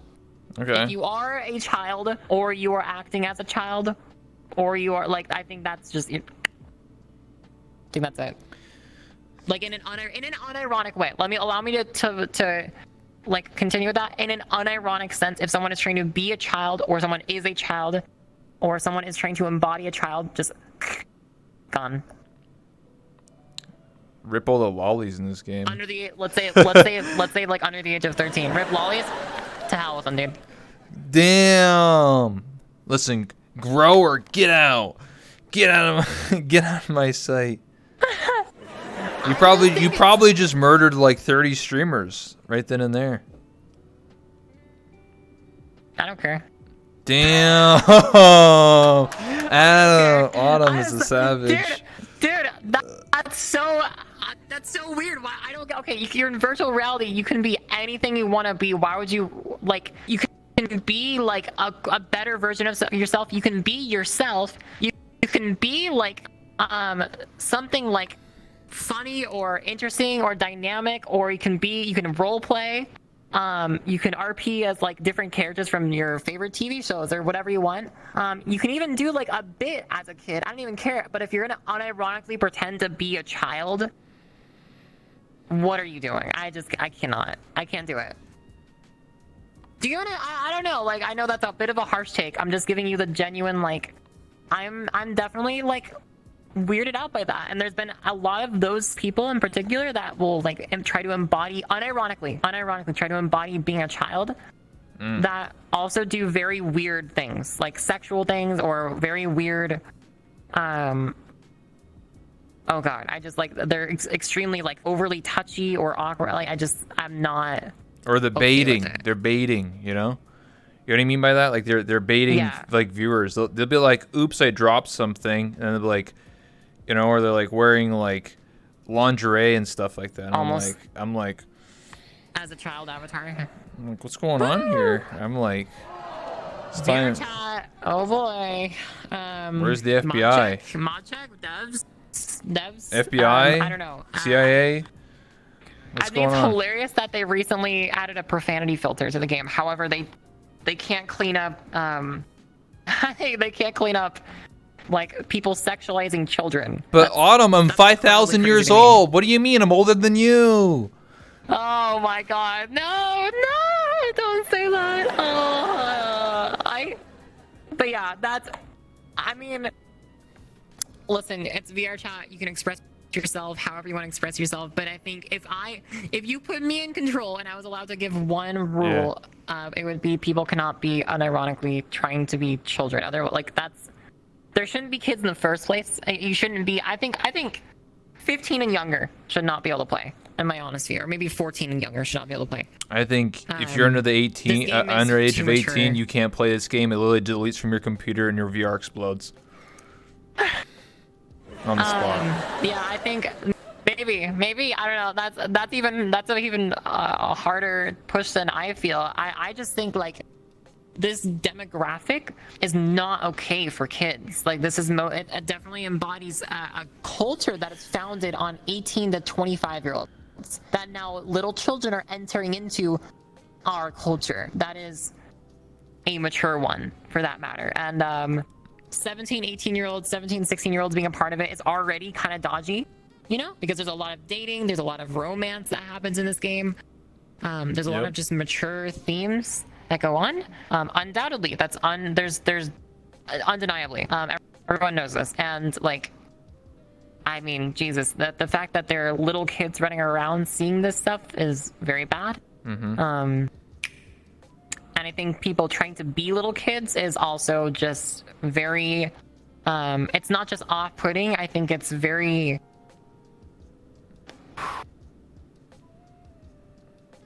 strange. Can we It's very just strange. can we just deport them to We can Rec skip Room? over this. Oh, that would be good. I would totally just deport them to. Yeah, true. Deport. Woo! Your punishment is you have to play play. instead of Rec Room starts. It just boots up Just Rec doesn't let Room them. until they turn the age of 18. exactly. Oh, hey, I can play VR chat now. Oh, finally. Wait, oh, this is VR chat? I thought VR chat was like the weird little avatars and like you can play games in it and stuff. What the heck? This is VR chat? I feel Full time I was getting fooled. Yeah. Boots up Roblox. Yeah, Roblox is pretty good too. Yeah. Like, you just have to think, and some people might be listening to that and they might go like, what's wrong with like wearing a lolly avatar? And you know, like what's wrong with that? I want you to think, like, just consider like oh god, consider what that looks like, you know, of just like a fully grown adult pretending to be a child. And then it's like, once you're the physical embodiment of a child, now you have to act like a child. And now that you're acting like a child, you're unironically fitting yourself into the space of being a kid. That's just weird, and that's like that feels wrong because you're an adult with adult knowledge and adult language and adult themes, and it's like now you're wanting to be a kid, and let's just not have any of that. I think you could be like, there's very careful ways that if you wanted to be whatever, you could do that, fine, whatever. It's not my taste, and at the end of the day, if I had the choice, I would just dumpster all of it. Yeah, I mean, honestly, you could. That's just my opinion, though. Anyone's entitled to. Whatever. It's a weird subject.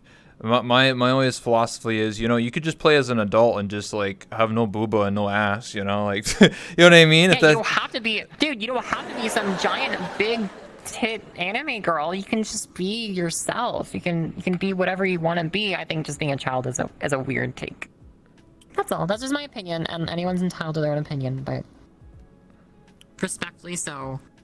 That would be my one rule, honestly. Okay. Anyway. Anyways. Do you remember some of the ventures and fun we had together? Any highlights we had together as friends? You and I. Whoa. Huh. Okay, cool question. We did the podcast with Big Boy, Jade, and Iron. Iron was like over an hour late. Yeah, good times. That was fun. I'll never forget that. We had yeah, that was a super fun time. I actually really enjoyed that podcast. That was cool. We went to Publix. Good times. I took you to Public World. You were like, I haven't been to Public World in 2 years, and I was like, Rebel, I'm taking you to some Public World right now. Oh You're coming god. with me. We had some fun running around FBT heavens and being stupid and wacky. We've had some fun little one-on-one conversations off stream, just chilling out, just hanging out. Those are usually pretty cool. Just kind of chatting. I like to chat. You might be able to tell that's kind of one of my favorite things. Just talking and talking. Sometimes I'm a little babbling, bobble-headed bitch, and I just don't shut up, and that's okay. But I like talking to you. I like hearing from you, and I like just kind of learning more about you or about your feelings or whatever. You had a very funny phase. You had a very funny phase with you had your femboy phase for a little bit. That was cool. And you had a booba phase for a little bit, and that was interesting. Yeah. But Good you times. you went to prison, you came back, you're here now. Yeah, I went to prison. Listen, I'm just a rebel. If I didn't go to prison, then I can't say I'm cool. You know, you gotta have like prison tattoos, you know? That's true. I would say maybe my favorite memory with you is when me and you and Lola were in a world together, and Lola was in this avatar that was like, he would point at someone, it would go, ah, ha, ha. And you were in your old Kenny Kekona avatar, and Lola like ran up to you and pointed at your crotch and went, ah, ha, ha. And then you pulled out a fucking gun and shot him. And I remember that being one of the fun. I laughed so hysterically hard at that. Seeing you fucking, I was like, oh my god, he fucking killed him, dude. I don't know what about that moment made me laugh so hard, but I will never forget that. That was just so stupidly funny. Oh my God, there was also another time I think we were with Moon. Well, yeah, we got VRC Plus came out, and Yes. you said something really funny. VRC Plus came out, and we were testing out like the features and stuff, and we had this like avatar that like jokingly said like, oh, you can only see it if you have VRC Plus. And you said to their face, you said to Moon, who was like the only one who didn't have VRC Plus, you're like, imagine being poor, idiot. And it was such a harsh show, and I was like, oh my God. I was like, Rebel, holy shit. Like, that killed me. I'm just I a was savage. dying at that. That was Imagine super being great. poor. Can't afford That was VR Chat totally Plus. savage. Yeah. Imagine being poor. That was so funny. Oh my God. Poor Moon. God, I haven't seen him in forever. I haven't been doing well. I haven't seen him Amazing since one. that Mr. Beast contest. Oh my God. Actually, Yeah, that's false. I interviewed him after that contest. okay. I actually saw him like a couple weeks ago now that I think about it. With Radiant and some people. Mm-hmm. He doesn't get on as much anymore though. Yeah, he's out doing VTuber things. Yeah, that's me. A lot of people are. They're becoming VTuber variety streamers. It's crazy. Yeah. Yeah. Like Dom has moved on. Yeah. The Myers. VR Chat is like the playground. Like once you grow up, you're like, well, yeah, okay, guys, let's go play other games that aren't called VR Chat. You know, let's go play some Minecraft. Yeah, absolutely. Absolutely. That's okay. Yeah. People move on. I think they'll come back inevitably because this game is the most addicting thing ever created to man, but at least, you know, while they're convinced that they're gone, you know, they can have some fun, play some other things. Of course. So yeah. Yeah. True. Do you have any questions for me, the host? Ooh, a little switcheroo. Yeah, of course. Okay.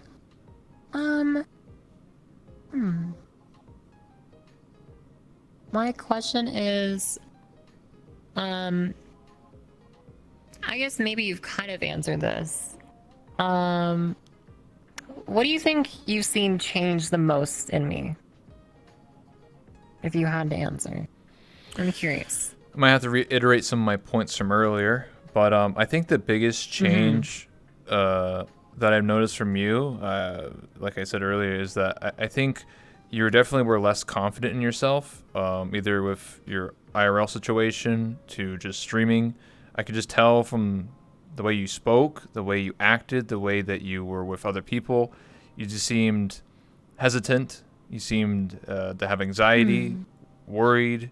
But over time, you broke out of that shell, because if you were to, look at the highlights over the past year, you could tell in later, the more recent ones, that you're hanging out with more people, you're doing collabs, you're talking to people, you're more confident in yourself. It's just you're talking out louder, I guess you could say. Like you're not like shaky. You're like, hey guys, you're not like that anymore. You're like, hey, what's going on? Like there's a difference. That's and true. Tone of voice is important. That's true. You've also taken challenges, like doing like the 120 hours in Minecraft. You went out of your shell. I think something that we did together was play Fall Guys. That was a long time ago. Fun. That's when I got my first W. That was fun. Yeah. Yeah. W squad. Let's go, remember. chat. I Yeah. remember. That was cool. Yeah, I remember Oh Fall my Guys. gosh. What a dead game now. That's true. It was kind of fun though. I did actually enjoy playing that. A lot of people say Fall Guys meta was terrible, but with the short amount of time it lasted, I actually did enjoy playing it. I think it was pretty fun. I thought it was cool. What else can I say? You've given me a lot of advice, personally. You and I have talked many times, either in DMs or privately, and I won't discuss those details. But what I will say is that I do appreciate you.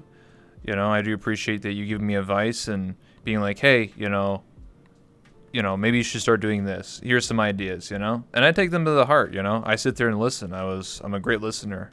I don't cut people off. I listen. If you want to talk for 30 minutes and I don't say a word, then I will literally listen and absorb all the information. And,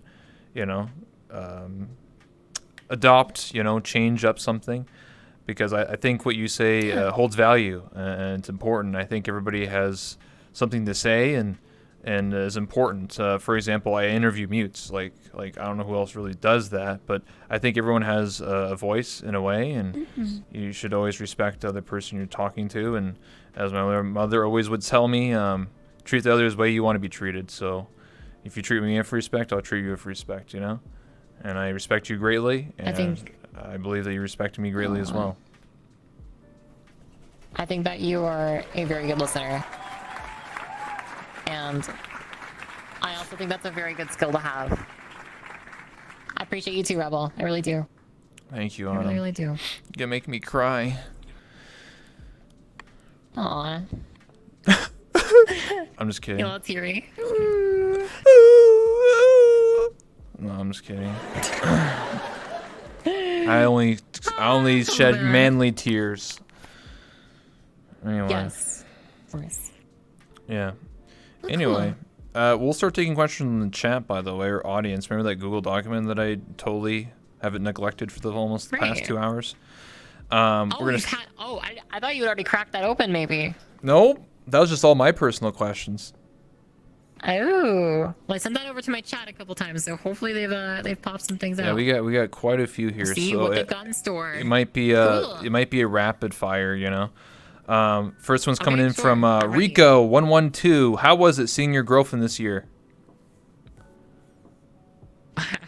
Like, how was it seeing my girlfriend this year? We haven't met IRL. Oh no, they said growth. Like growth. Oh, I thought I said how. Wait, can you repeat the whole question? Okay. So it's how was it? I'm reading it as it's written. So it was how was it, comma, seeing your growth in this year. Growth as in like a plant growing. Oh my god. I thought it said how has it been seeing your girlfriend this year? I was like, oh well, I mean, pretty cool. Okay, how is it seeing my growth this year? Cool question.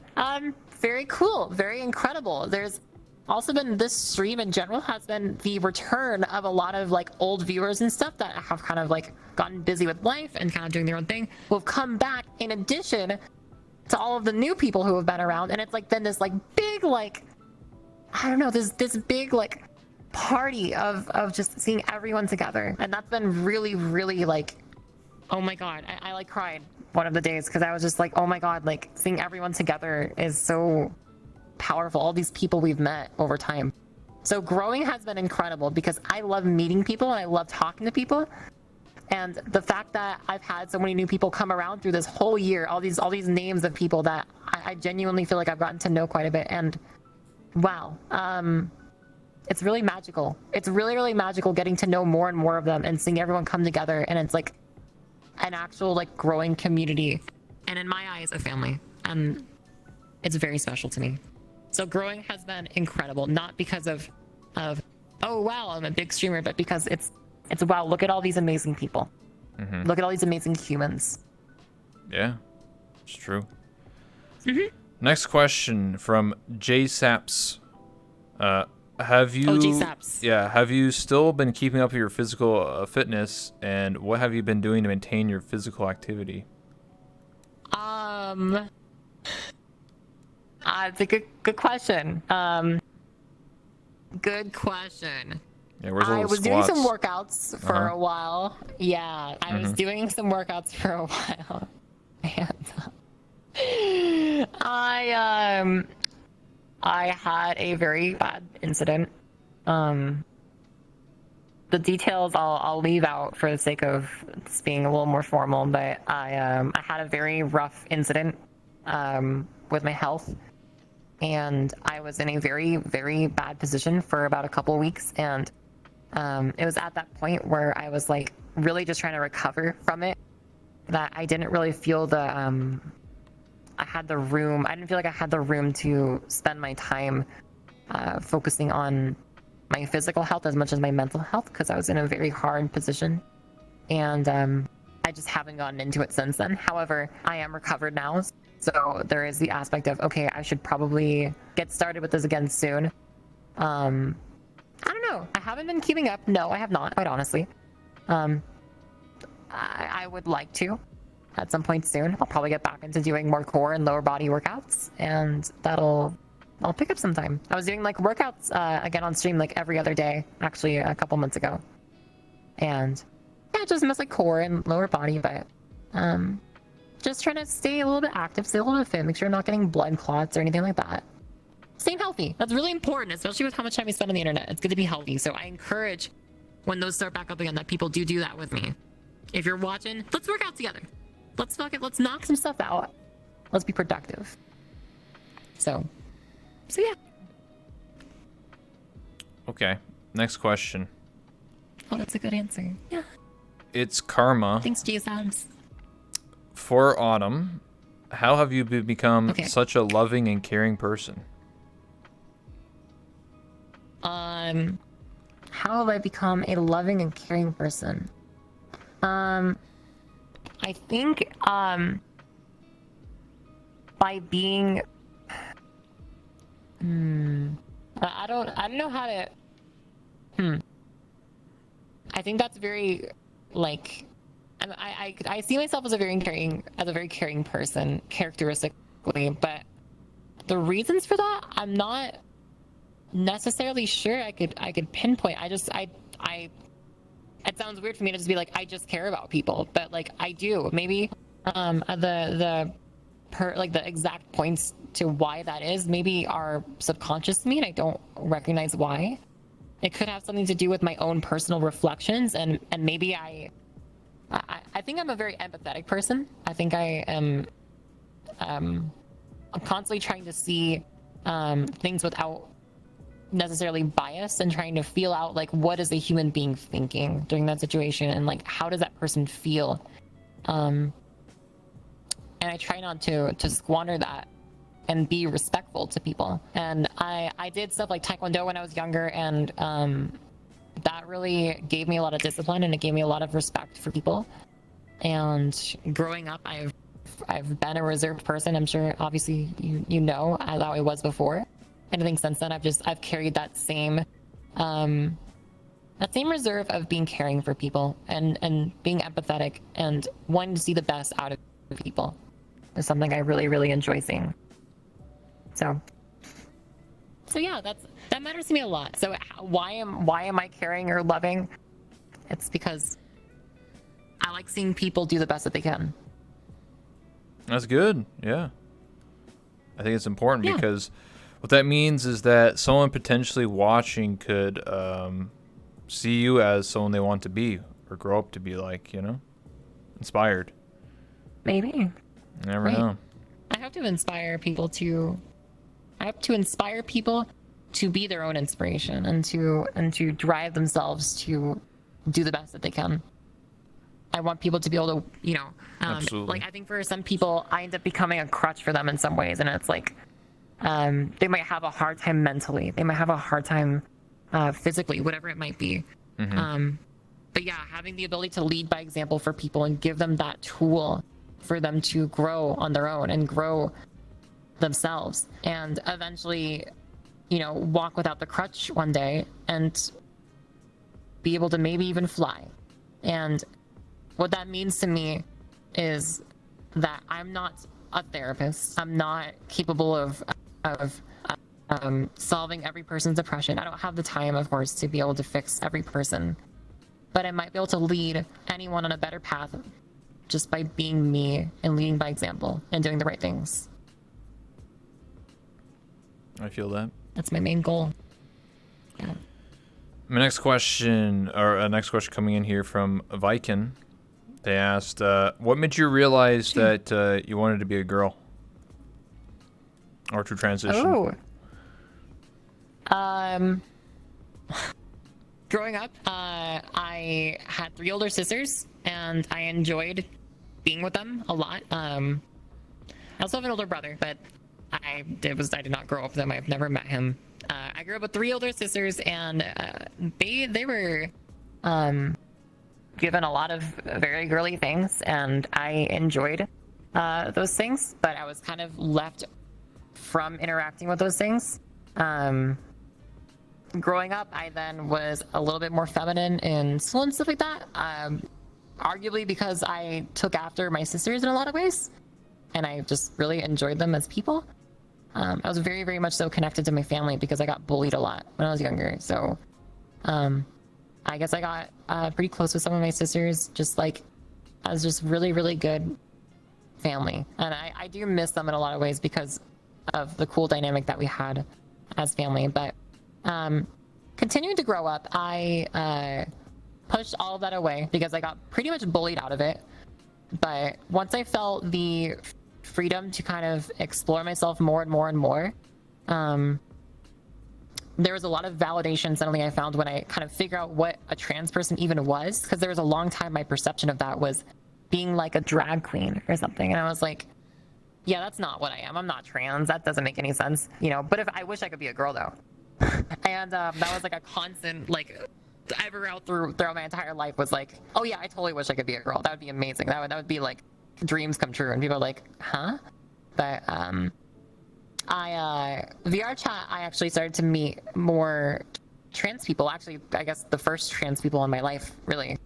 And that was incredibly insightful for me.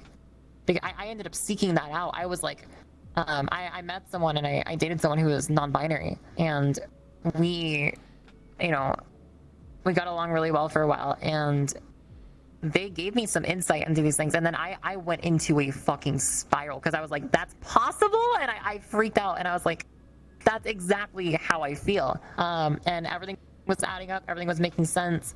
I went down the rabbit hole of just like researching incredibly large amounts of information for like 8 hours every day, just like, oh my god, reading experiences, reading stories, looking at pictures, looking at articles, whatever, blah blah blah, just like all over the place for months and months. I would sit and vent to friends forever. And moving forward, I was eventually, like, after basically like a year, and even through a year of like bad things happening, I was like, I'm still confident that this is how I feel. Even through like the thick of the absolute worst of it all, I still felt happier than I did being something I wasn't. That's the thing, is I would rather be me than live the rest of my life miserably for someone else. So I made my choices, and I'm happy with them. I've never been a happier person. I feel that. Yeah, that's it. Yeah. Woo! When you looked at yourself in the mirror in VR chat, was it like, did you feel like a weight off your shoulders?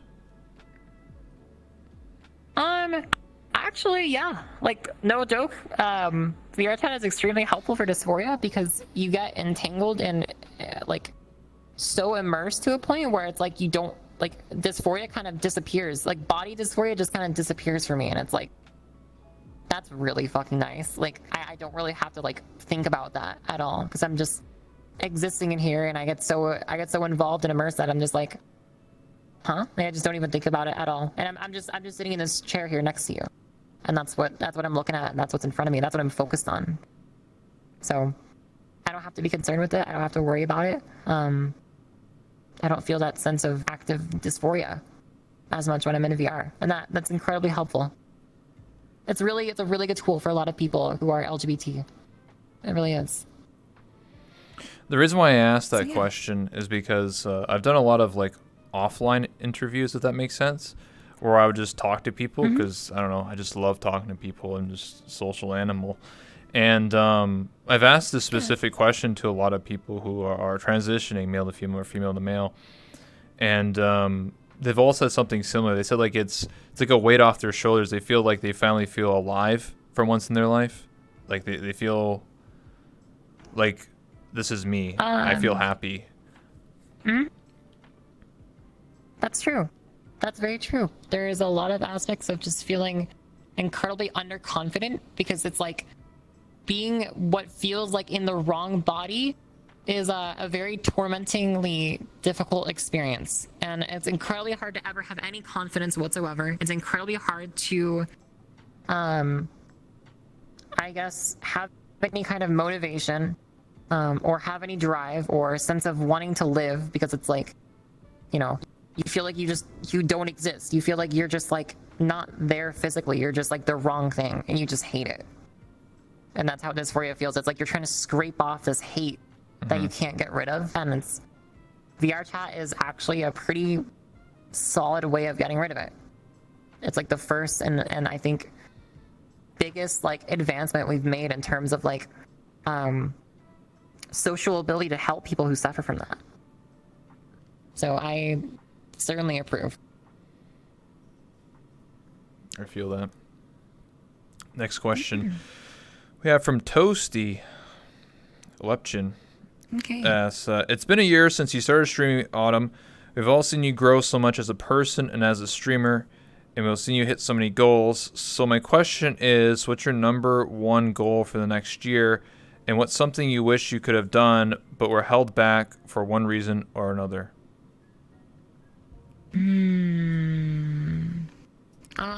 Goal for this next year. It's a good question. Few things. I have some big projects in the works right now. One of the things I'm going to be doing after this stream, actually, once I finish these 200 flippin' hours, a few things I'm going to be working through getting done. I'm starting a new like in-game, I guess, brand of sorts. I'm going to be calling it Autumn Accessories, and it's going to be essentially like logos that I'm going to commission, and we're going to do like keychains and stuff of Blender assets that people can tag onto their avatars if they so choose. It's going to be cool artwork, it's going to be cool designs, it's going to be stuff having to do with the channel. It's not going to be like a shirt that says, I watch Autumn_VR, smile, please crash me.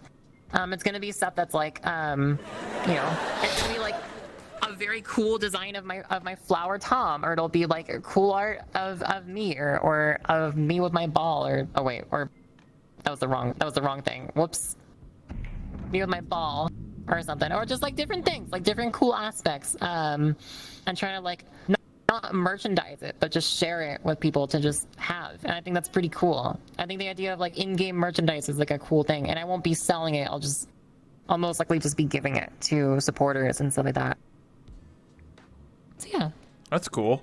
I mean, I never really thought about that before in VR chat, like having people have like swag essentially of like a specific person.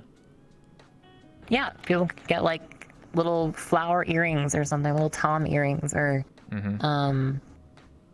little logos they can put on their shirts or whatever they want to do, like anything. I just think that's a cool idea, and giving people the option to do it is a cool idea. I'm also working on a very huge project, the biggest project I've probably ever worked on, which is the World Commission that I'm currently in the works of. I'm not going to leak anything regarding it because it's going to be the biggest reveal period ever. It's a very expensive and extremely arduous and difficult project that is in the works for several months and still will continue to be for several more months. However, there is some headway being made on that lately. And that's another thing I'm going to be focusing on after this stream. We've been kind of putting that off for a little bit, just because we've been I've been focusing on this stream and focusing on getting other stuff like squared away. That's going to be a major, huge project that I want to get done. If I can, I want to start getting surgeries maybe done this year. I don't know for sure, because there's like the whole sense of like being 2 years on hormones that is important, and I'll be about 1.5 years by the end of this year. So I'm like, well, I don't know if that's something I want to. I don't know. I'm gonna have to do a little bit of research and figure out where insurance stands, and if I can get even anything partially covered, and if it's worth it. But that might be another. That's my main goals in my entire life are to get those surgeries. So. If I can manage to get them started and get them squared away, then get the pain over and dealt with, and move on. You know. So yeah. Yeah, I think it's important. Yep. Hopefully they all go very well, and whatever you get done, hopefully it's successful and everything goes well for you. Yeah. Hopefully. Next question. From Toasty again. I gotta ask the classic for both of you. What would you rather fight, a one horse sized duck or 100 duck sized horses? Holy shit, that's a hard one. 100 duck-sized Horses. duck-sized horses. Yeah, or I one. think I'd do the horses. Yeah, I feel like one horse-sized duck Yeah, just a big would duck. be terrifying. They could probably get you in one one chomp would do it. Like I would assume their beaks are pretty strong, and just it's one little whack, Yeah. and that's how I would die too. It would be a whack, would be the last thing I hear. Or And 100. that's terrifying. Or hundreds horse-sized ducks. You mean 100 duck-sized horses? It would be easy too. You could probably just like kick them, you know. There's 100 though. Oh god, that sounds terrible. Sorry, just like how would you handle that, right? How would you battle in the case that you were trying to fight 100 duck-sized horses? You probably like sweep them up with your feet, or like I'll take maybe on like the. a big bunch of them. And Listen, just, I would take the one big one because in it a hypothetical sense. it doesn't speculate if I can have a weapon or not. So I'll just have a knife. I'll go 1v1. Someone gave a really good suggestion. A really good suggestion. You could vacuum them up. You could literally just get a vacuum. Well, you couldn't vacuum a duck. What though. the hell? So you wouldn't be able to That's vacuum a it. pretty big vacuum. If you can suck a whole duck up. Yeah, you Jeez. need a big vacuum. That's like a Okay. shop vacuum. Maybe yeah. I don't know. 100 Oh my God. 100 of them I would wonder if the fuck you ducks- up. I think because it'd be like mosquitoes. They'd be like, you'd be like, oh my legs, and they bite your leg and you fall over and jump all over you. Yeah, but what are they gonna do? They're horses. Bite you, I guess. Yeah, they kick you. What do you mean? Oh, that's true. They could kick, but it probably You wouldn't could hurt. die from a horse I mean, you kick, could- like a normal sized horse. Yeah, but a tiny horse, you could just like. Yeah, but Dude, a giant. It's just a you giant grab duck, the and whole- you like, grab it in your hand and just like. listen, ducks have little stringy little feet. You can, or like little legs. You can just break their goddamn leg and they're all over. you know? Big Twitch streamers taught me this, like that. You know what I mean? Yeah, big string. Wee. Yeah. Okay, that's a joke, by the way. Joke, by the way. Never ever do that. Terrible. Oh. Yeah, that's a joke, by the way. This is in a hypothetical sense that there was 100 very aggressive duck-sized horses attacking us. Anyways, You said 100. I would take on the one. Kelly, Anyway, who just resubscribed for 17 next months. question here. dude, okay. Well, I some like of these, these. they're good. Sorry, some of these questions are like we technically already talked about, or I have to skim through some of them. Okay. Okay, Okay. this is from Blue. First Rebel, then Autumn. If this stream was the last stream ever, what would be the last thing you would say to your audience? The last thing I would Oh say. my gosh. If I would Last if I would just hypothetically got permanently banned or just deleted from the internet, and this is the last message I would ever say, on the spot without any preparation, I would say, thank you so much for watching. I really appreciate everybody for stopping by here. It's been a journey. I appreciate every single one of you. Thank you so much for everything you have done for me. You guys have helped me out a lot, and a lot of rough patches I had, good times. But at the end of the day, it was a good ride. And if I never see you guys ever again, I like to say good morning, good afternoon, and good night. And hopefully you have a good rest of your day. Take care. Nice. That's what I would say if I didn't That's so have a speech same. prepared. Okay, this is what I would say. Oh man, I probably have like 2 minutes to tell them before they're like, we're banning your channel in 2 minutes. Go. I would say thank you for changing my life. I would say thank you for helping me get through the hardest time of my life and stay confident in myself. And that I hope that I've been able to make you confident in yourself in one way or another. Maybe I've been of help to you. Maybe I've been of service. Maybe I haven't. Maybe I've just been an outlet for you. Maybe I've just been a way for you to find entertainment or find meaning in something. Maybe if you didn't have meaning before. But no matter what, we've had experiences, we've met people, we've gone places, we've done so much. And I have nothing to say but thank you. I have nothing to say but thank you, and I want to see you keep growing. You've seen me grow. And while I won't get to see you grow, I still want to know that you're trying. Because I will be too. And I love you guys. And that'd be it. Amen. Something like that. I had like 1 minute. Go. Then that'd be it. Yeah. Amura_VR asks, how long do you think you'd be streaming for? Yeah, like 146 more hours. I think what she meant was like years, you know, like are you going to be streaming 15 years from now? Oh, yeah. I think probably like I'm gonna go for at least like 10 years, probably. Yeah. Probably around 10 years. Maybe more. I have to think that I have streamer friends that stream and they're like, you know, like 35. So I'm like, well, I mean, if they're 35 and I'm, you know, 19 and starting out streaming, then hell, I can go for a pretty good time. Pretty good amount of time I should have. It's incredible to think because like so much has happened this year. I guess I put myself out there a lot more than other people do. Like over 2,000 hours in a year, right, is kind of insane. But I wonder how that'll change over the years. I wonder if I'll stream less. I probably will. I'll probably get a little worn out over time, but I'll try and stay as dedicated as I can while having a normal life. And you know, I am so everlastingly thankful for everything that my people have done for me. And I tell them constantly that they will always have me. And I want them to always rest assured that they will have a place. I've always, since the very beginning, since I've started what I started, since I have begun this journey, unintentionally, that is, I wanted to be there for people. I wanted people to have a home. I wanted people to have a place.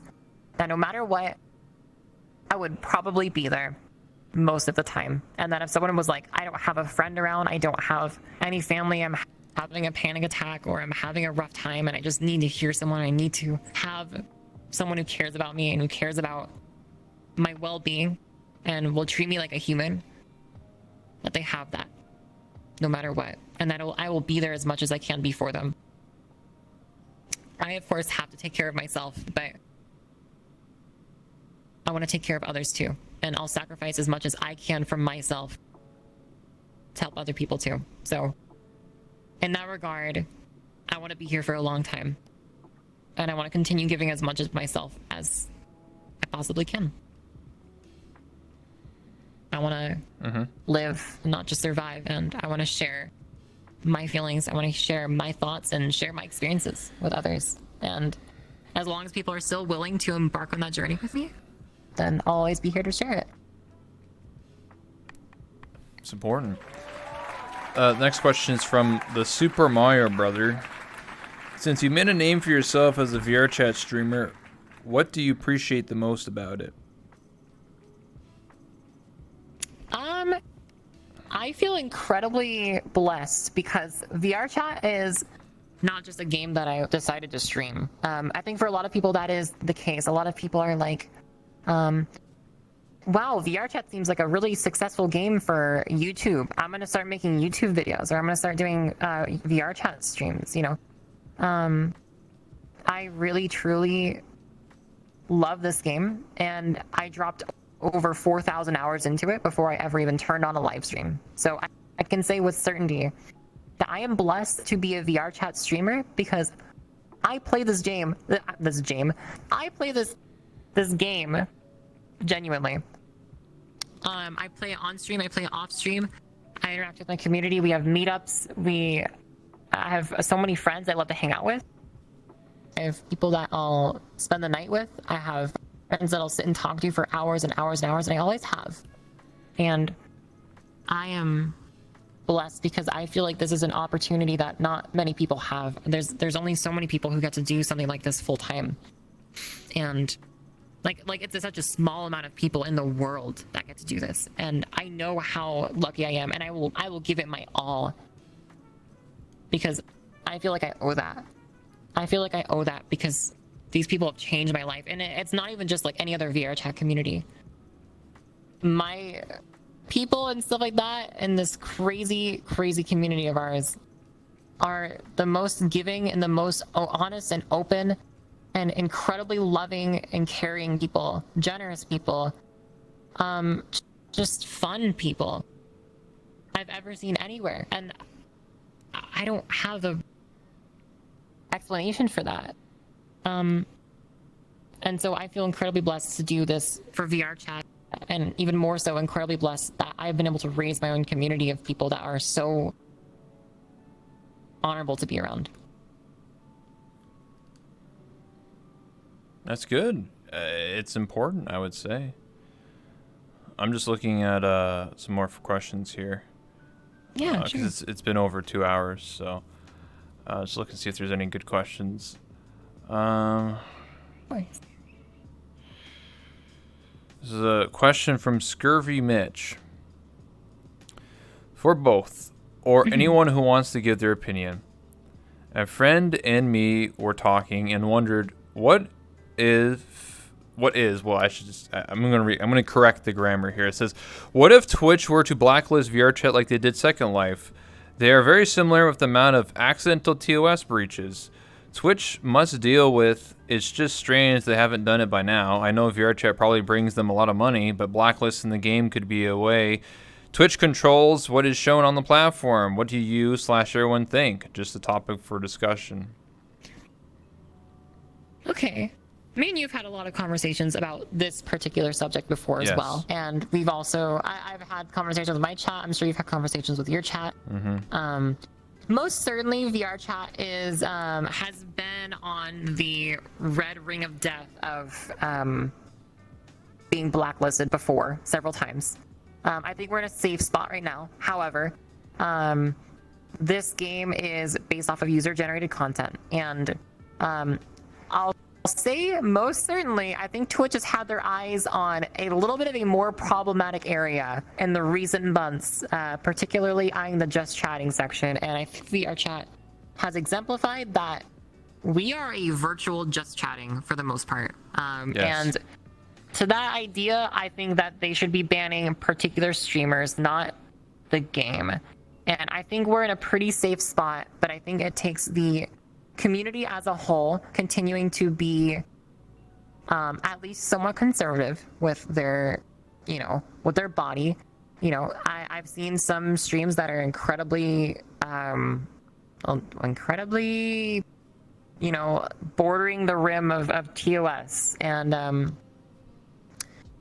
it's a little spooky, like seeing how far people take it, and that they pick their poison, they suit themselves. And I think they've been incredibly lenient towards VR chat streamers, actually, in particular, in a lot of ways, because it's not IRL. There's not real anything going on, but there's been a leniency towards us for sure. I really hope that they continue to be understanding of how hard it is to stream this game around situations that can be difficult to manage. Like sometimes someone will just whip their dick out, and it's like, well, that's a cock. And it's like, well, what do? You move on.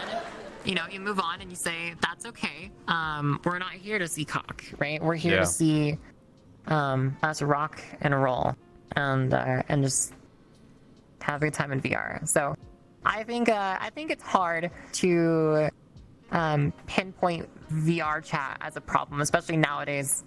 I think things have actually gotten quite a bit better in some ways. I don't think we see as many like really lewd top streamers anymore. I think a lot of them were kind of I think there has been a pretty big change in the last few months, and people have learned their lessons, people have gone about their ways, and people have been more safe about their approach, for sure. Which is good to see. Yeah, like me. How do you feel? Yeah, like you. True, like you. I wasn't even thinking about you. I wasn't even thinking about you, but that's actually very true. That's actually incredibly true. What are you thinking? What is your thoughts on the topic? So I've talked about this. I'm just blah blah blah. So I have actually talked about this recently, and because people keep asking in my chat every so often, like, do you think VR chat would get banned like Second Life? And I just think unlikely. I think the event of that would happen is that it would have to be on Twitch, right? So that would imply that a bunch of top streamers would be risking their own contract. Like, you know what I mean? Like, you would have to have a bunch of partner streamers, people have thousands or hundreds of viewers openly being like, look, that's a giant cock. Let me just keep streaming that constantly. Oh, look at that person's lap dancing on that person.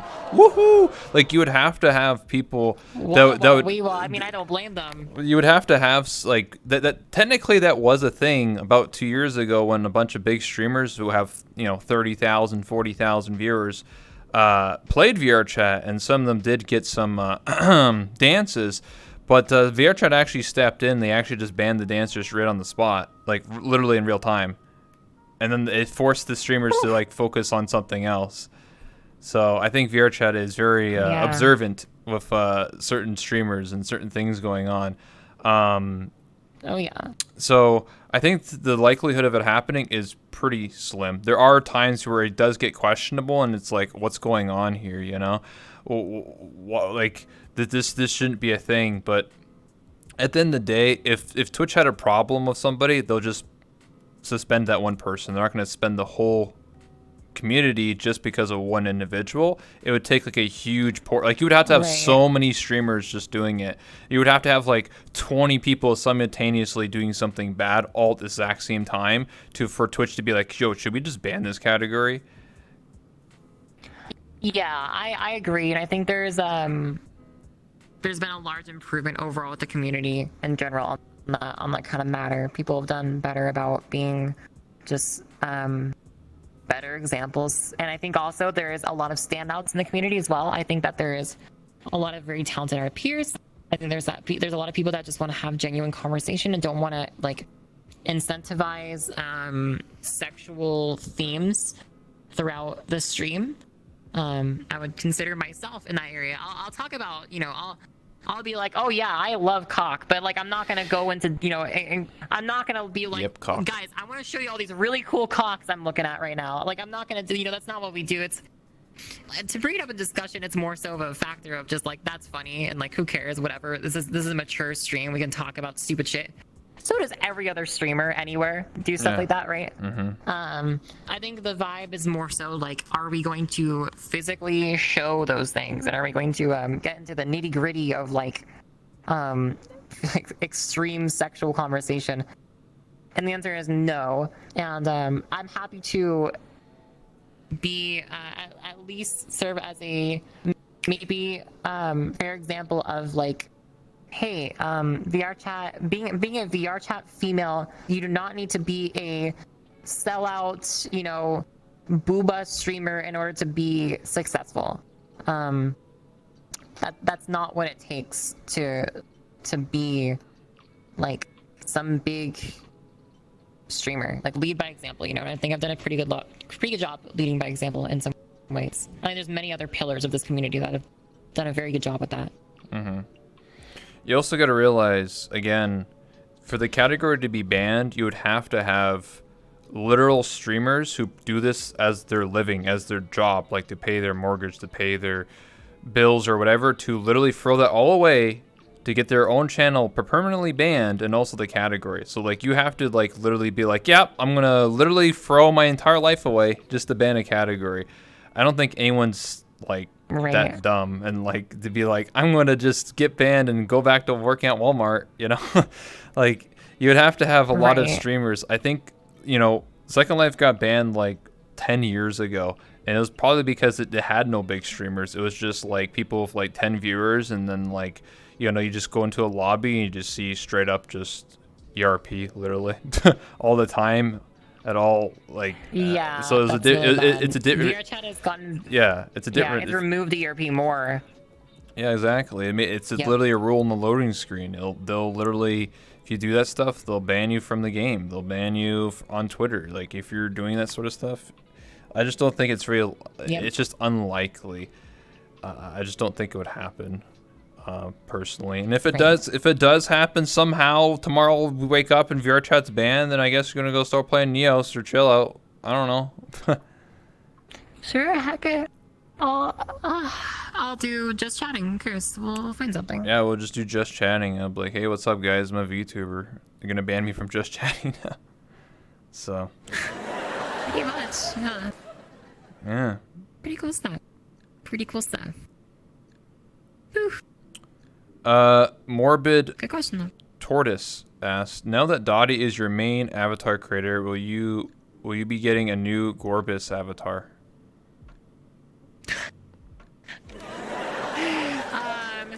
No promises. No promises. Gorbis could be seeing an outfit soon. Gorbis could be seeing some toggles, perhaps. Yeah.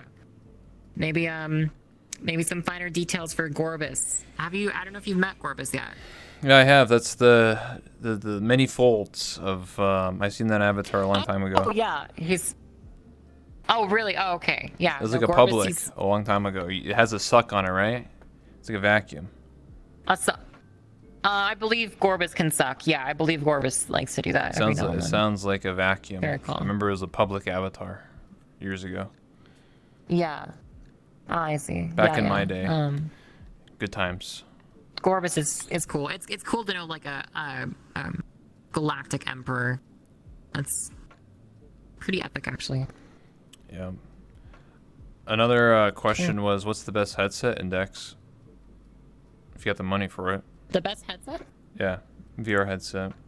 Right now, most certainly the Valve Index is like the just immediate go-to answer I think everyone would give you. I mean, the best headset that money can get, though, there is technically better. Yeah, Premax 4K, 8K. No, there's. You mean the research. You mean the Jet Fighter 100K?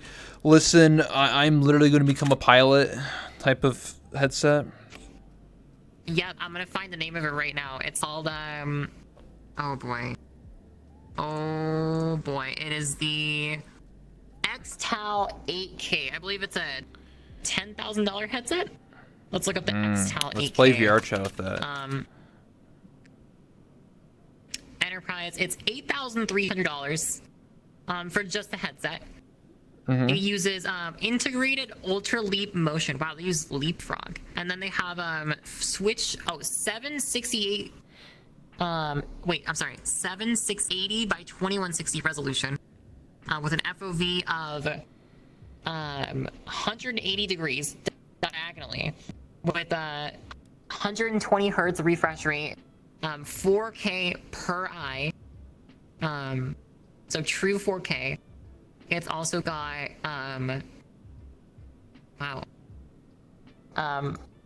quite the stats. Wow, crazy. The thing is a tank as well. It weighs like a lot more than the Index. It's kind of crazy. Yeah. It's also like twice the size of the Index. It's impressive. It's really impressive. So if you want the best headset that money can buy, the XTAL 8K would be possibly the stupidest, but also perhaps the most entertaining way to go. You can't even. It does actually work with SteamVR. You can't even dance though. You can't do backflips. It'll fall off your head and break $8,000 worth of a headset. It probably will break your floor first. It'll probably leave a dent in your floor. It's so heavy. It turns you into you get to roleplay as a hammerhead shark in real life. It's like this wide. Yeah, that's crazy. I would actually never know what that thing like a shark feels like too. That's like an interesting idea, actually. Yeah, you should become a shark. I've certainly like given the idea some thought, but constantly put it down because I just know that I would never be anything like a real shark, and I'm simply not. It's not worth trying. Okay. You know what I mean? Yeah, just get an Index. Just be like everybody else. Indexes are really good. They're amazing. Except for the Pretty controllers. top grade right now. The thumbsticks break. Except for the controllers. The thumbsticks break a lot. But you do get finger tracking. Man, you do get finger tracking. That's true. There are VR I'm on gloves. my 5th pair of Index controllers. I'm only on my 2nd pair because I believe I broke my first one because I went to the circus level, the climbing circus, and I went to like 20,000 feet and I kept clicking like the A button to like jump. Kept jumping and I broke my thumbsticks. Yeah, I remember that. Oh my gosh. My arms were dead for like a week. Oh my gosh. True story. Oof. Damn. And then I stopped doing that. My controllers are completely fine. And I've had these controllers for about 9 months, and they're still perfectly fine because I haven't done anything crazy with them. That's good. I actually rebound some controls to make sure that the thumbsticks would last longer. Well, which has yeah, been a yeah, really, yeah. really I don't, nice touch of change. I don't use the thumbsticks at all, just for movement. Me neither. I made the A button the jump button now, so I just jump with A. I see. I use A for my OVR toolkit stuff. So what I did instead is I made it so every time I squeeze the controller, I jump. Oh. Whenever I squeeze. Okay. Yeah, I have to squeeze it a certain threshold for it to make me jump. It's pretty cool. Good times. Well, I believe indeed. that's there's definitely more questions here, but a lot of them are just like repeating or just like, what's your favorite color and stuff like that. Oh, okay. So, Okay. do My you? favorite color is silver blue, for the record. Oh, okay, mine's red because I'm cool. If you couldn't tell. If you couldn't tell, I clearly pretty cool. have green hair. So, anyway. Ooh, yeah. purple with green hair would be kind of cool. Oh yeah. You know, I could just add a huge. I can add one of those things that make it so my hair changes color to anything I want. You know, 3.0. True. This is a Maybe, 2.0. This is Light, yeah. light green hair, maybe some like blue eyes, Oh, or like white, or maybe like green and white. That could be cool. maybe. Is there anything else you want to talk about, discuss? Because it's been over 2 hours, and I went for everything basically. Oh, really? Yeah. Wow, it's over 2 hours. Holy hell, it flew by. Jesus. Anything else that I want to say? Yeah, you can be like, hey, I got 148 hours left to go. I don't know what else. Sure. Yeah, okay. Yeah, sure. I'll talk for a minute. Obviously, yeah, we're going through our marathon stream right now. We're currently 53 and a half hours in out of 200, which my stream so incredibly managed to cap the goal within almost no time at all. Within like the first few hours, they blew it out of the water, out of the park. Home run, touchdown. I'm incredibly lucky to have what I have. I have a beautiful, amazing girlfriend. I have one of the most amazing communities. I could not be more proud than to have been able to grow and create from the ground up. And we have this big celebration for our 1-year anniversary, and I just want to say that it has been a blast thus far, and we are only really in the beginning right now of how much stuff is planned for this next week. But more importantly than this next week, we have a whole nother year ahead of us of memories to make, people to meet, places to go. And I'm really excited to share those with you. So thanks for being around this year.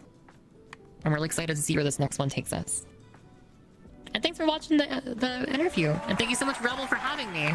Yeah. Thank you so much. Thank you for so preparing much. the questions and everything. It was a blast. Of I had a lot of course. fun. Mm-hmm. I love being asked questions. I'm usually the one asking questions. I feel a lot when I'm with people. So being asked questions is always like a really fun thing. I just hope I don't like blabber too much. I get so like into it that I love to just like talk. And genuinely thank you so much for having me. Thanks for doing this. Thanks for prepping this, and lots of love for you. This is That One Rebel on Twitch. Take a look at the link in chat. Go leave him a follow. Go check him out. He's a good friend of mine. He's a very cool dude. He does interviews like these pretty regularly. He'll interview different members of the VR chat community and just have little discussions about VR chat and VR in general. And I think it's a cool place to hang out. So give it up for Rebel. Thank you very much, Rebel, for having me. Thank you. Thank you, everybody. Thank you, everybody. It's my 251st interview. 251. Yeah, I've done so far. Wow. Woo. Yeah, It's crazy. I'm getting up there. I'll see crazy. you guys in 1,000 more. What else is there to say? Doing interviews for almost 2 years now. Next September will be 2 years. It's my birthday in like 15 days. I turned 26. I'm an old man. Wow. Happy early birthday. That's awesome. Yeah, so I just got word, I think earlier today or last night, that Fo is going to be working on my my face rig for me before my birthday is done, or before my birthday happens. So I'll be able to debut as a VTuber. Wow. My new outfit with Super face tracking. cool. Yes. Super cool. Yeah, so I'll have my new Awesome. outfit. I'll be a top tier gamer. I don't know what to play though. I just Oh, played yeah. Subnautica or something. I don't know.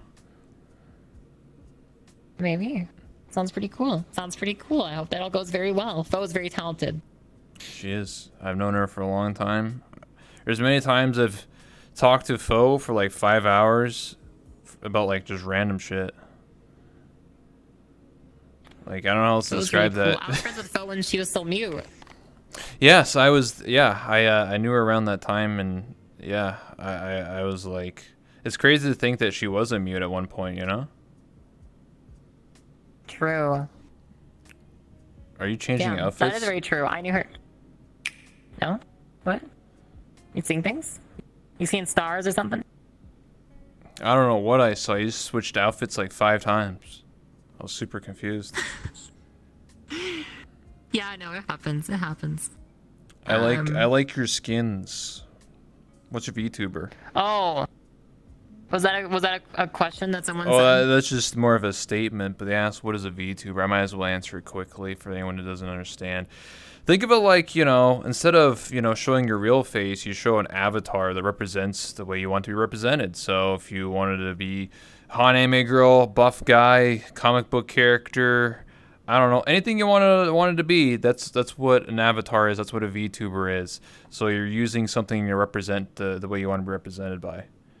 Yeah. So that's a VTuber. That's like sort of like the short answer. There's like a longer answer. I'm sure you can use Google or Yahoo Answers or Ask Jeeves, the old search engines, and type in what is a VTuber. Ask Jeeves. Yes. True. Very, very true. That's sort of the short answer. So VR chat is full of lots of VTubers or people that use avatars to represent themselves.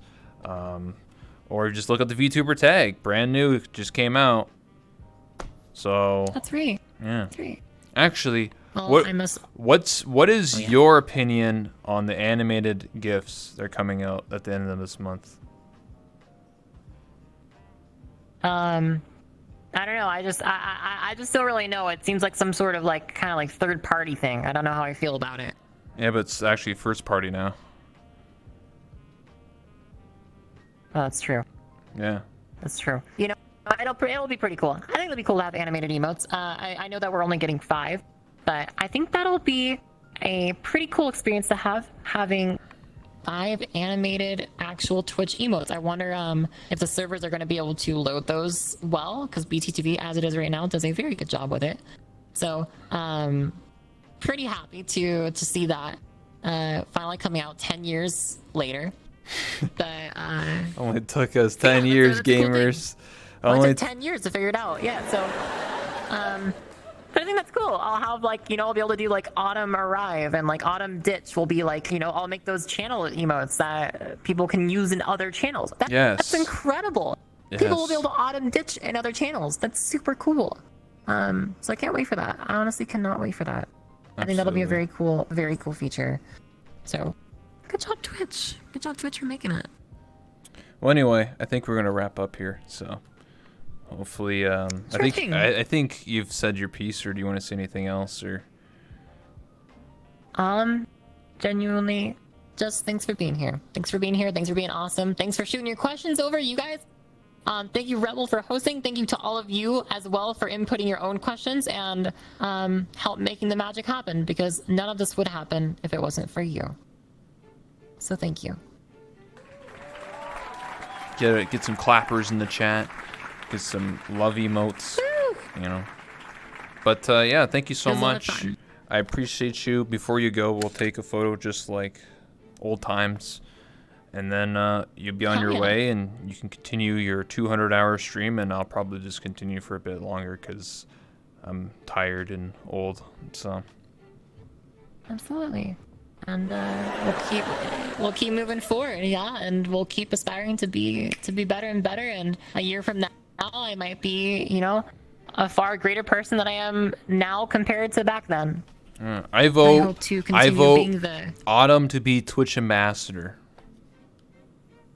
That'd be kind of cool. I wouldn't mind, but I'm not particularly like looking. Listen, I already have Annie. All right, she does a fine job. She serves as a great Twitch ambassador as it is. What if you're a Twitch staff?